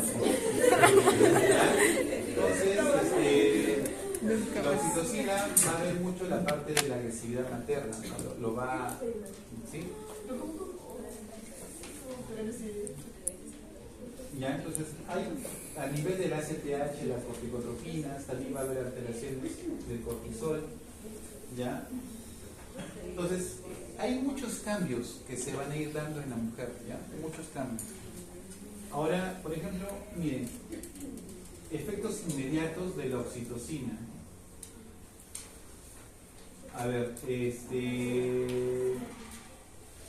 la parte de la estimulación sensorial, su parte sensorial está activa. ¿Qué más? Por ejemplo, la interacción social que va a tener cuando se incrementa el nivel es muy interesante. La percepción de las cosas es mayor. ¿Ya? Ahora, por ejemplo, no es aconsejable, por ejemplo, separar a la mamá del bebé, como lo vuelvo a repetir. No es aconsejable ahora. Ustedes cuando tienen trabajo de parto traten de mantenerlo juntos. Ese es un principio que ya todos debemos hacer. Tanto así que se aconseja que el padre debería estar ahí presente para que complete el círculo, ¿no? Porque tener a su pareja y tener a su hijo y a la familia juntas es un estímulo muy bueno, porque genera cierto apego también al esposo en ese momento, ¿no? Porque a veces hay mujeres que no quieren. ¿Los varones? No, no es verdad eso que se desmayan los varones, no he visto ahorita. No he visto varones que se han desmayado ahorita. Eso es una novela, no más creo. No he visto la verdad que se desmayan. Lo que sí he visto es más bien papás que se ponen muy nerviosos. O sea, muy nerviosos. O sea, es como que. O sea, es como que camina para acá, camina para allá, toca la puerta, ya. Y digo, tranquila todavía, no, está muy nervioso. No sé si sean muy sobreprotectores, pero muy nerviosos. Eso es lo que dice. Entonces, no se olviden que la oxitocina y la prolactina tienen un efecto de sinergismo, ¿ya? Siempre hay sinergismo. Y que va a trabajar mucho la parte emocional materna, su parte social. Su parte inmunológica también va a ser modificada, ¿ya? Su producción de inmunoglobulinas va a ser de mejor calidad. ¿Se acuerdan del calostro, no? O sea, la primera concentración de anticuerpos que va a ser en el calostro va a ser vital para que el niño se pueda defender, aparte de los que ha transmitido la mamá. Entonces, hay todo un conjunto de situaciones que se van a ir relacionando con la oxitocina y la prolactina, ¿ya? No se olviden eso, ¿no? Es un conjunto. Bien, entonces, preguntas hasta aquí. Preguntas. Ahora, sí. Una consulta es que en el estudio nos menciona que respecto a la acción de la oxitocina sobre la glándula mamaria, la adrenalina lo inhibe, pero la noradrenalina lo estimula. ¿Hay una razón para eso? Si ambos son catecolaminas, ¿cuál es la diferencia? No tengo mucho conocimiento de la diferencia de los dos. Yo me acuerdo que básicamente las catecolaminas tienen un estímulo de contracción, ¿no? Básicamente. Pero, ahora, lo curioso es que recuerden lo siguiente, ¿no? La noradrenalina tiene un efecto más general, alfa 1, alfa 2, beta 1, beta 2. O sea, es así, general, todo, estimula todos los receptores. Pero la noradrenalina, su efecto más es alfa 1. ¿Ya? Entonces, ahí sí se generan diferencias, ¿ya? Hay diferencias. Entonces, la adrenalina siempre va a ser un estimulador de todo. O sea, tú le das adrenalina a alguien, vas a estimular todo, corazón, broncodilatación, vasoconstricción, me dejo entender, o sea, vas a estimular todo. ¿ya? Pero si tú das noradrenalina, solamente vas a tener más estímulo en donde haya receptores alfa 1. ¿Ya? O sea, más alfa 1. O sea, en vasoconstricción. ¿Listo? Más que otros efectos mecánicos. ¿Ya? Entonces, por ahí de repente va que la adrenalina tiene el efecto diferente. No lo he leído así muy claramente, pero yo lo explicaría de esos dos, ¿no? ¿Ya? Ahí hay una diferencia. ¿Ya? En una mujer de 40 o 45 años que no está en su mejor edad, ¿eso es lo fisiológico de Sí, a ver, cuando dice la literatura que cuando tú, en realidad le ponen 35 años, ¿no? Cuando tú superas los 35 años ya tienes deficiencia de producción de oxitocina y tu expresión de receptores uterinos también disminuye.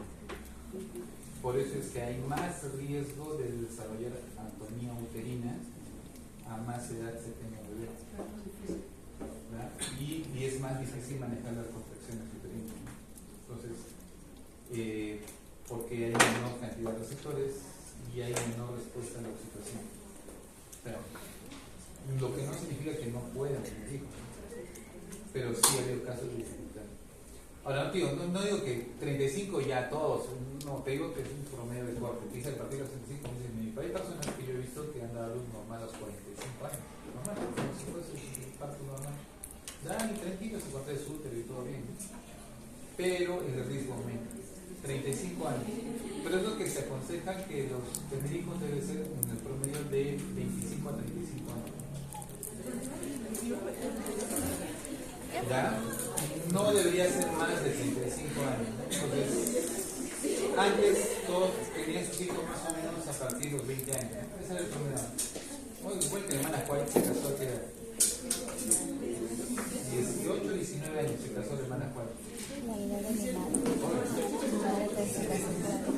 Ya, se aconseja tener los hijos en las damas hasta los 35 porque después la calidad de los óvulos comienza ya a tener ciertas alteraciones. Por eso aconseja los bancos de óvulos, ¿no? Ya existen en Perú, guardan sus óvulos a partir de los 35 porque saben que ahí ya sus óvulos pueden mejorar. Pero el 35 ya sí bajan los niveles de oxitocina y baja los niveles de receptor de expresión. Ya, en ese caso sería mejor cesárea, en realidad sí, pero valorando de que realmente va a tener esa necesidad. Porque si va a ser parto normal, mejor que de parto normal. Pero sí hay ese riesgo, ¿ya? Por eso es que pasados los 35 años uno tiene que valorar bien, o sea, tienes que valorar bien riesgo-beneficio. ¿Le conviene o no le conviene? Y si le conviene, darle cuidado. Y si tiene que hacer cesárea, porque a mí me pasó una vez, una dama a los 45 años dio a luz y su útero no se contraía. Y sangraba. Le pusimos misoprostol, Cytotec, y nada que una pastilla y dos, 4 pastillas. A ver si con eso se pone duro el útero. No respondió más o menos. Oxitocina en infusión y nada. Entonces, y tuvieron que entrar a la operación y tuvieron que hacer un tipo de sutura en la cual el hilo comienza a rodear al útero y lo comienza mecánicamente a apinar, ¿no? para que pueda parar el sangrado y lo parar, felizmente. Es un riesgo. No es común, por si acaso, pero podría pasar. Por eso se aconseja evaluar bien. No hay mucha oxitocina y no hay muchos receptores y eso puede perjudicar el trabajo en parto. Pero sí, cesárea sería una opción, ¿no? Se evitaría muchas cosas. Solamente que cuando hay un otro detalle, ¿no? Si van a hacer la cesárea, está bien, pero igual tiene que encontrarse el útero. O sea, no porque nació por cesárea no significa que el útero nos va a tener que contraer. Y me ha pasado que después de cesárea el útero no se contrae. También. Y comienzan a sangrar. Y eso por eso que dice la teoría que las mujeres añosas que dan a luz tienen mayor riesgo de hemorragia postparto.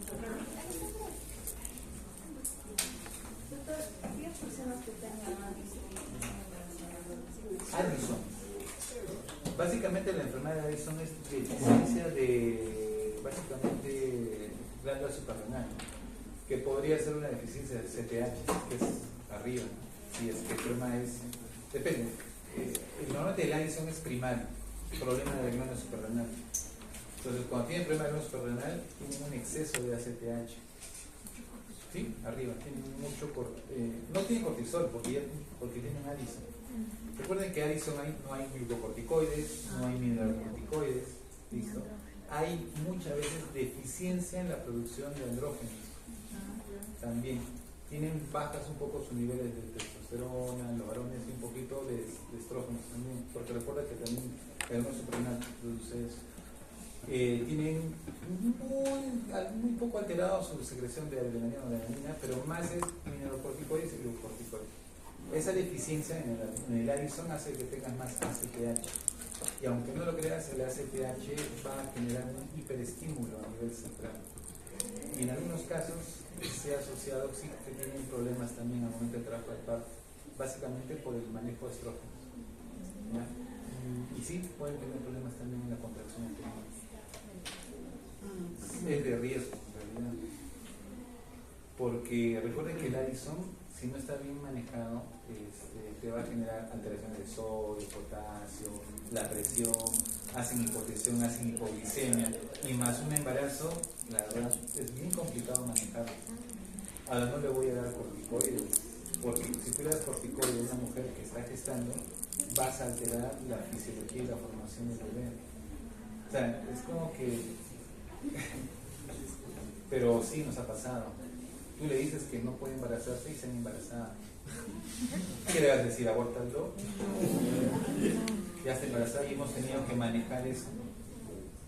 Algunos a pesar de eso lo han abortado porque su cuerpo no lo puede manejar. Es complicado porque es toda una alteración. Por eso se aconseja que todos aquellos que tienen falla renal o tienen problemas hormonales como el Addison no deberían, o tienen insuficiencia cardíaca no deberían gestar. Pero al final las pacientes quieren gestar. Y ellas, en verdad, a pesar si me muero, pero quieren ser mamás. Ya, preguntas. Ya. Y viendo que ustedes tienen clases a las 5.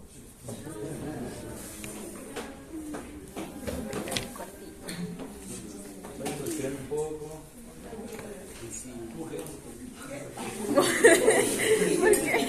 Ya, doctores, a ver,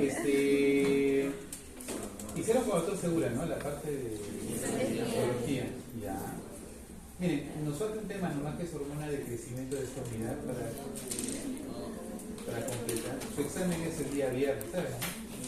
Yo no hice el programa, pero la respeto porque es un programa que han hecho para todos sus exámenes que van a venir. No se dice quién. Pero digo que sea ella. Ya, le pasé a la delegada de las programas de física integrada, ¿sí? ¿Ya? Y si se han percatado, sí está escondido ahí arriba. Ahí bien escondido y chiquitito, le he puesto como para que no se asuste. ¿Ya?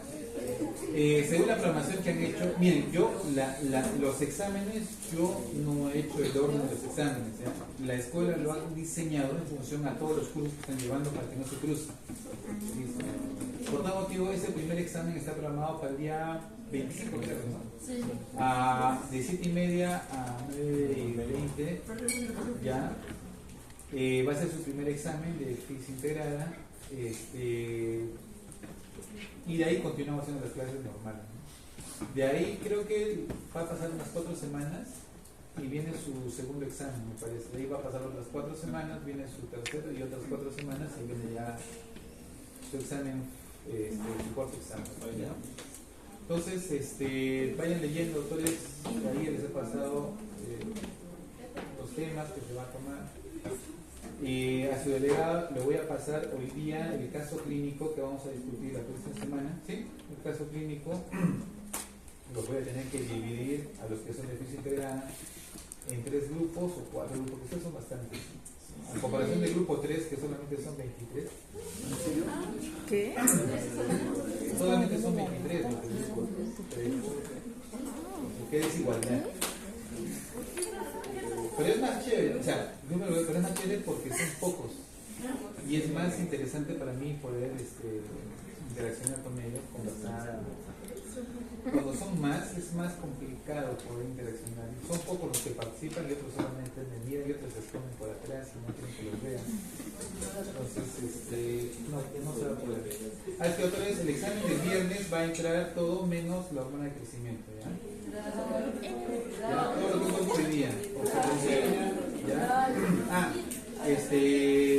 Va a entrar lo que es prolactina también, por supuesto. Menos hormona de crecimiento y menos lo que es la glándula pineal, que nos faltaría hacer, ¿ya? Que son los dos, ¿ya? Pineal y hormona de crecimiento. Pero prolactina sí va a entrar, prolactina sí va a entrar. ¿Qué más? Nada, suerte. ¿Cómo le está yendo en embarazo? ¿Qué tema te han hecho hasta ahorita en embarazo? Solamente hicimos una clase hasta ahora. Embriología. Una vez a la semana tenemos. ¿Una vez a la semana? ¿Una clase teórica por semana? Teórica, sí. ¿Qué es transversal, no? Es 6 semanas, 6 clases. Sí. O sea, pero son 3 horas. Sí, ¿no? Acaba. Por semana, pero son 3 horas por semana. No, pero eso lo explico en 1 hora y media. Esa clase fue solo 2 horas. Porque embarazo, miren, doctores, no es por nada, pero dominen embarazo, porque realmente cuando ustedes hagan su serum, a pesar que algunos puedan tener unos obstetriz que les puedan acompañar como equipo, pero a veces no lo van a tener. Ustedes van a tener que atender todos los partos que vengan de crecimiento, todos. Y necesitan entenderlo porque, mira, yo te acepto que se les muere un niño. Se les murió un niño. Le dio neumonía, no sé. Se muere, pues se va a morir. Si se muere un niño, se muere un niño. Le puedo aceptar que se muera ya un ancianito porque ya no tenía función cardíaca, ya porque ya hicimos todo lo posible. Pero que se les muere una gestante, eso no se les puede permitir. ¿Sabían eso, no? Que ante la ley no se puede morir una gestante. Y si se muere, se hace una comisión del Ministerio de Salud y van a buscar al médico a quien se le murió. ¿Ya? Por tal motivo es importante que conozcan bien esto. Felizmente no se muere fácilmente una gestante porque sí, o sea, pero ¿saben dónde se les muere más en una gestante? En el trabajo de parto y después del trabajo de parto. ¿No? Entonces entiendan los mecanismos hormonales, entiendan los mecanismos mecánicos del trabajo de parto, sepan ustedes cuáles son las rotaciones, sepan toda la teoría. Porque cuando yo les he contado, por ejemplo, yo en mi manera de atender mi parto, en ningún momento yo miraba si giraba la cabeza para la bebé, o al recibir al bebé, o lo acomodaba, sacaba su bracito, lo jalaba y el bebé nacía solo, porque el parto que yo lo logré dominar y aprendí era el parto vertical, ¿no? Y tiene sus técnicas el parto vertical. A ustedes les van a enseñar más el parto horizontal y aprendan muy bien los canales, ¿no? Yo les voy a pasar, justo yo estoy trabajando con un doctor, que es el doctor Martina, que es de Cayetano Heredia, que ha creado sus propios muñecos de simulación de trabajo de parto. Sus estudiantes lo han vuelto tiktokeros. Él es mayor, ya tiene 74 años, sino que lo han grabado y lo han colgado a TikTok y lo han hecho famoso. Tiene hasta 1,5 millones de visitas. Es famoso. Y yo lo miro al doctor y digo, lo han hecho famoso, ¿sí? Entonces, a la delegada lo voy a pasar para que vean cómo él les enseña con el canal de parto que él mismo ha diseñado, los movimientos, las formas como, ¿ya? Técnicas como, por ejemplo, no sé si les van a enseñar la posición del bebé, ¿no? La técnica de Leopold, que es una técnica para ver la posición, si están de la transversal de cabeza. Entonces, sí, aprendan muy bien eso porque les va a ayudar mucho. Es un curso muy simple, básico, muchas veces lo consideran como que, sí, bueno, embarazo, no, pero apréndanlo porque en algún momento les va a servir. Recuerden que ustedes van a hacer embarazo. De ahí van a hacer un curso que se llama ginecobstetricia. Y de ahí no van a hacer más. Ya no tienen más. No hay que entender, o sea, ya no hay más. ¿Quién más les va a enseñar obstetricia, condiciones pasos, hasta que vayan al internado?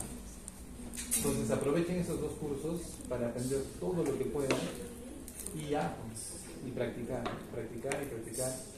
En este caso, cuando nosotros tenemos un simulador que se llama no es Martina, es Lucina, que tuve la oportunidad de dictar yo una simulación de trabajo de parto con unos compañeros que están ahorita haciendo su internado.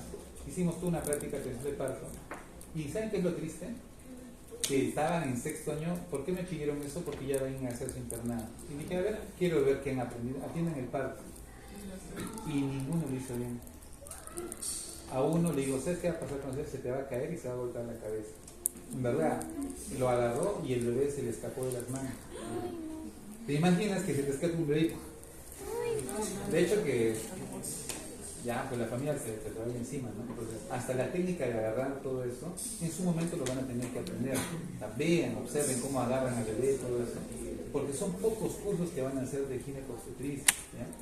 Y ahí me di cuenta de que no, que lo corregimos algunas cosas y ahí atendieron el parto. En la primera más o menos, en la tercera ya más o menos lo mejoraron.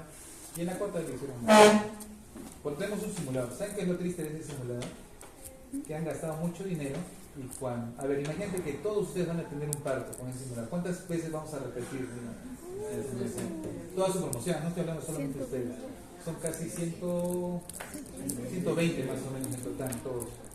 Entonces, ¿y ahí saben qué nos dicen en el centro de simulación? No, saben que solo háganlo unas 10 veces porque se puede malograr. Usarlo tanto tiempo se va a malograr. Entonces yo me hago una pregunta. ¿Para qué hemos gastado tanto dinero para que solamente lo usemos un par de veces? Si la idea es que todos usen ese dispositivo para que aprendan a tener parto. En función a eso, el doctor Martina ha creado sus propios dispositivos. Por ejemplo, es un bebé que lo ha hecho a crochet. Su esposa lo ha hecho a crochet.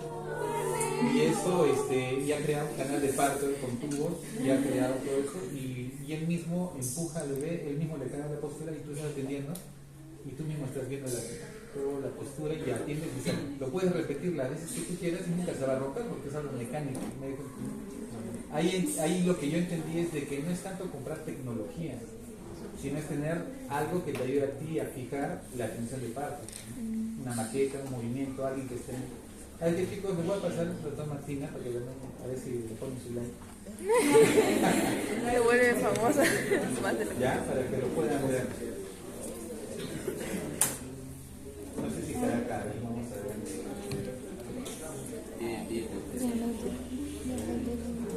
El trasero.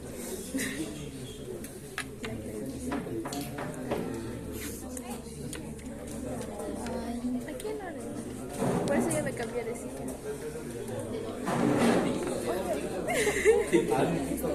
En el primer piso tenía que Sí, y yo me traía a mi hermano. De paso me traes una amiga. Porque, mira, son desconfortables, son rápidos. Sí, no tiene. Creo que sí entró. Duele el coxis, duele aquí, el yeso. No sé. Duele más arriba, Intentar visualizar. No, hay Debajo del lobo de la izquierda, a la izquierda.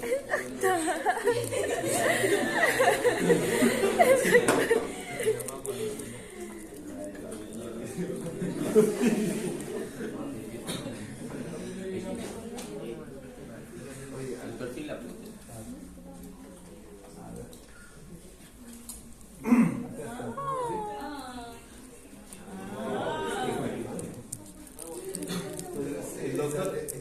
El doctor ha diseñado, o sea, él tiene todos los pasos, ¿ah? Para poder, o sea, él les comienza a explicar los ángulos, ¿no? Los ángulos de la anatomía del canal de parto, ¿no? Y él después los lleva a otra maqueta y al final les dice, ahora está el bebé, esta es su cabeza y vean cómo gira, ¿no? Entonces, si quieren aprender un poquito les voy a pasar porque él comienza a explicar cada uno, ¿no? Tiene pasión para eso. él ha creado con su botellita, su pulmón con el parto, y ahí mete al bebé para poder atender. Les enseña lo que es la palpación.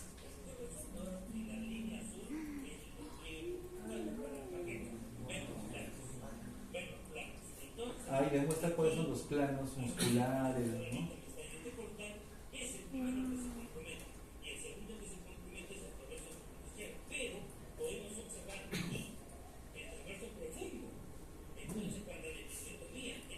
Para la septicectomía, ¿no? Comienza a explicar qué podrían lesionar. No, o sea, él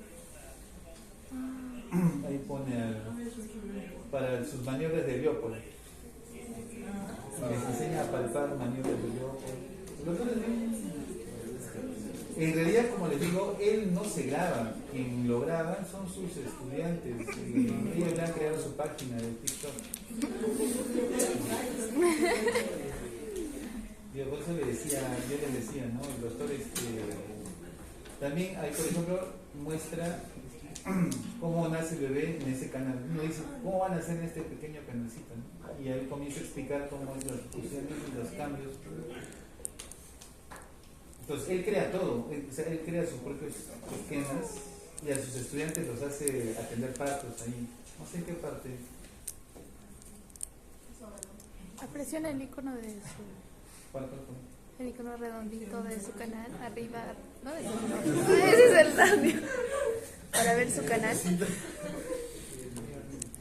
Arriba el circulito.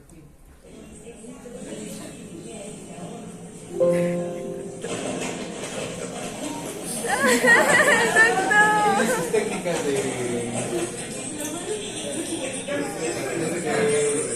Entonces, ¿en qué consiste la maraca de la dilatación del doctor Martínez?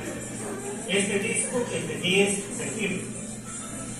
Este disco es de 9 centímetros. Este disco es de 8. ¿Cómo se mide la dilatación? Eso tiene que ser con tu tacto. Este disco es de 5. Ahí les hace practicar con los círculos. Este disco es de 4. O sea, te pone un círculo y dice, ¿cuánto ha dilatado? Este es de 7. A ver, no es 7. Te va entrenando tu cerebro, porque es cerebro. Es cerebro percepción. Acá no vas a ver nada. Entonces, un alumno levanta el que quiera, por ejemplo, el que dice 4, ¿no? Agarra, y se lo ofrece ocultando la parte del 4, pero con los ojos cerrados. Entonces, el otro alumno, en mi caso, entran 2 dedos. Ahora entran 2 dedos y hay baile, hay fuego. Entonces yo abro y esto debe ser un 4, ¿no? Y 4 es el 4. Y así sucesivamente. Entonces cierro los ojos. Para que a ver, la dilatación no lo ves. Es lo común que te dice ya. Tienes que sentir. Ya está. A ver, los dedos se equivocan. Dicen, tú sientes que es 10, porque no te has entrenado. ¿Cuánto crees tú que es la El doctor les dilatación? ayuda a entrenar. Un día lo voy a invitar para que venga. Hay que conocer.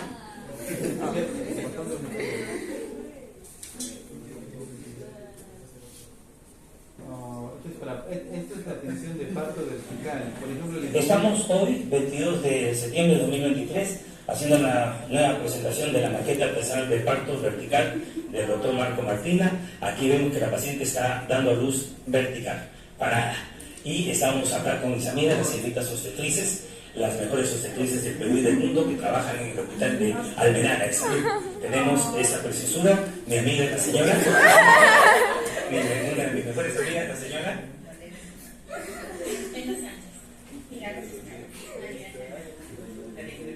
Muy bien. Entonces, por favor, queremos que la paciente dé a luz de rodillas. ¿Qué haríamos?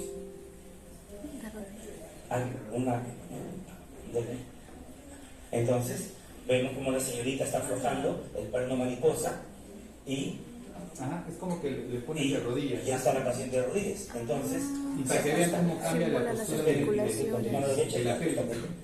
Pues no puedes imaginar, una cosa es que veas que le pones de rodillas, cómo cambia la angulación de la pelvis. Así es. Ya, a ver, suelta, mamá. La paciente está dando luz de rodillas. ¿Qué dice? ¿Es conforme, señorita? Sí, claro. ¿Es conforme? Sí, es conforme. ¿Es conforme?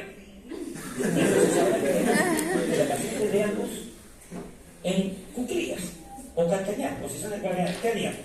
Entonces, muy bien, muy bien, muy bien. Eso es. Ahí está. ¿Qué diría? ¿Cuclillas o sentar? Sentar. Entonces, para que sea cuclillas o calcañar, este plano tiene que estar más abajo de la rodilla. Entonces, esto lo preparamos y sujeta con tu mano derecha y ahí está. Ajustamos ahora. Esta es calcañar. La segunda, ¿no? Y la tercera, vamos a invitar a una de las mejores, la señora Delia. Entonces, ¿cómo sería sentada? ¿Cómo sería sentada? Mira que sapiente para el sostenido en la plataforma. Trabajo muy complicado. Ahí está sentada. Y adivinen, el doctor ha diseñado todos los dispositivos que él lo ha diseñado. Todos los ha diseñado. Y así les enseña a sus estudiantes en Cayetano Heredia. Estamos todos vestidos. Para que vean que sí se puede. O sea, por eso les decía, no hemos comprado un dispositivo que cuesta mucho, pero no lo usamos, ¿no? Algo así, ¿no? Cuando se puede usar cosas muy simples, ¿no? Para poder enseñar. Practiquen, doctores, se lo va a pasar el video de su canal, ya ustedes ya si quieren aprovechen para ver sus explicaciones, porque tiene un montón de videos, ¿no? Se volvió TikToker.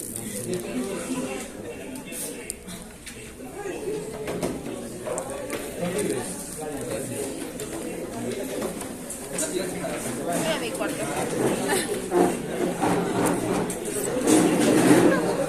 Gracias.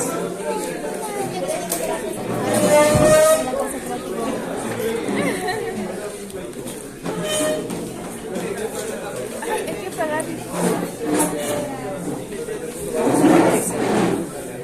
El profesor, ¿cuánto pesa tú? Hay que pagarlo. Fabi. Pero me estás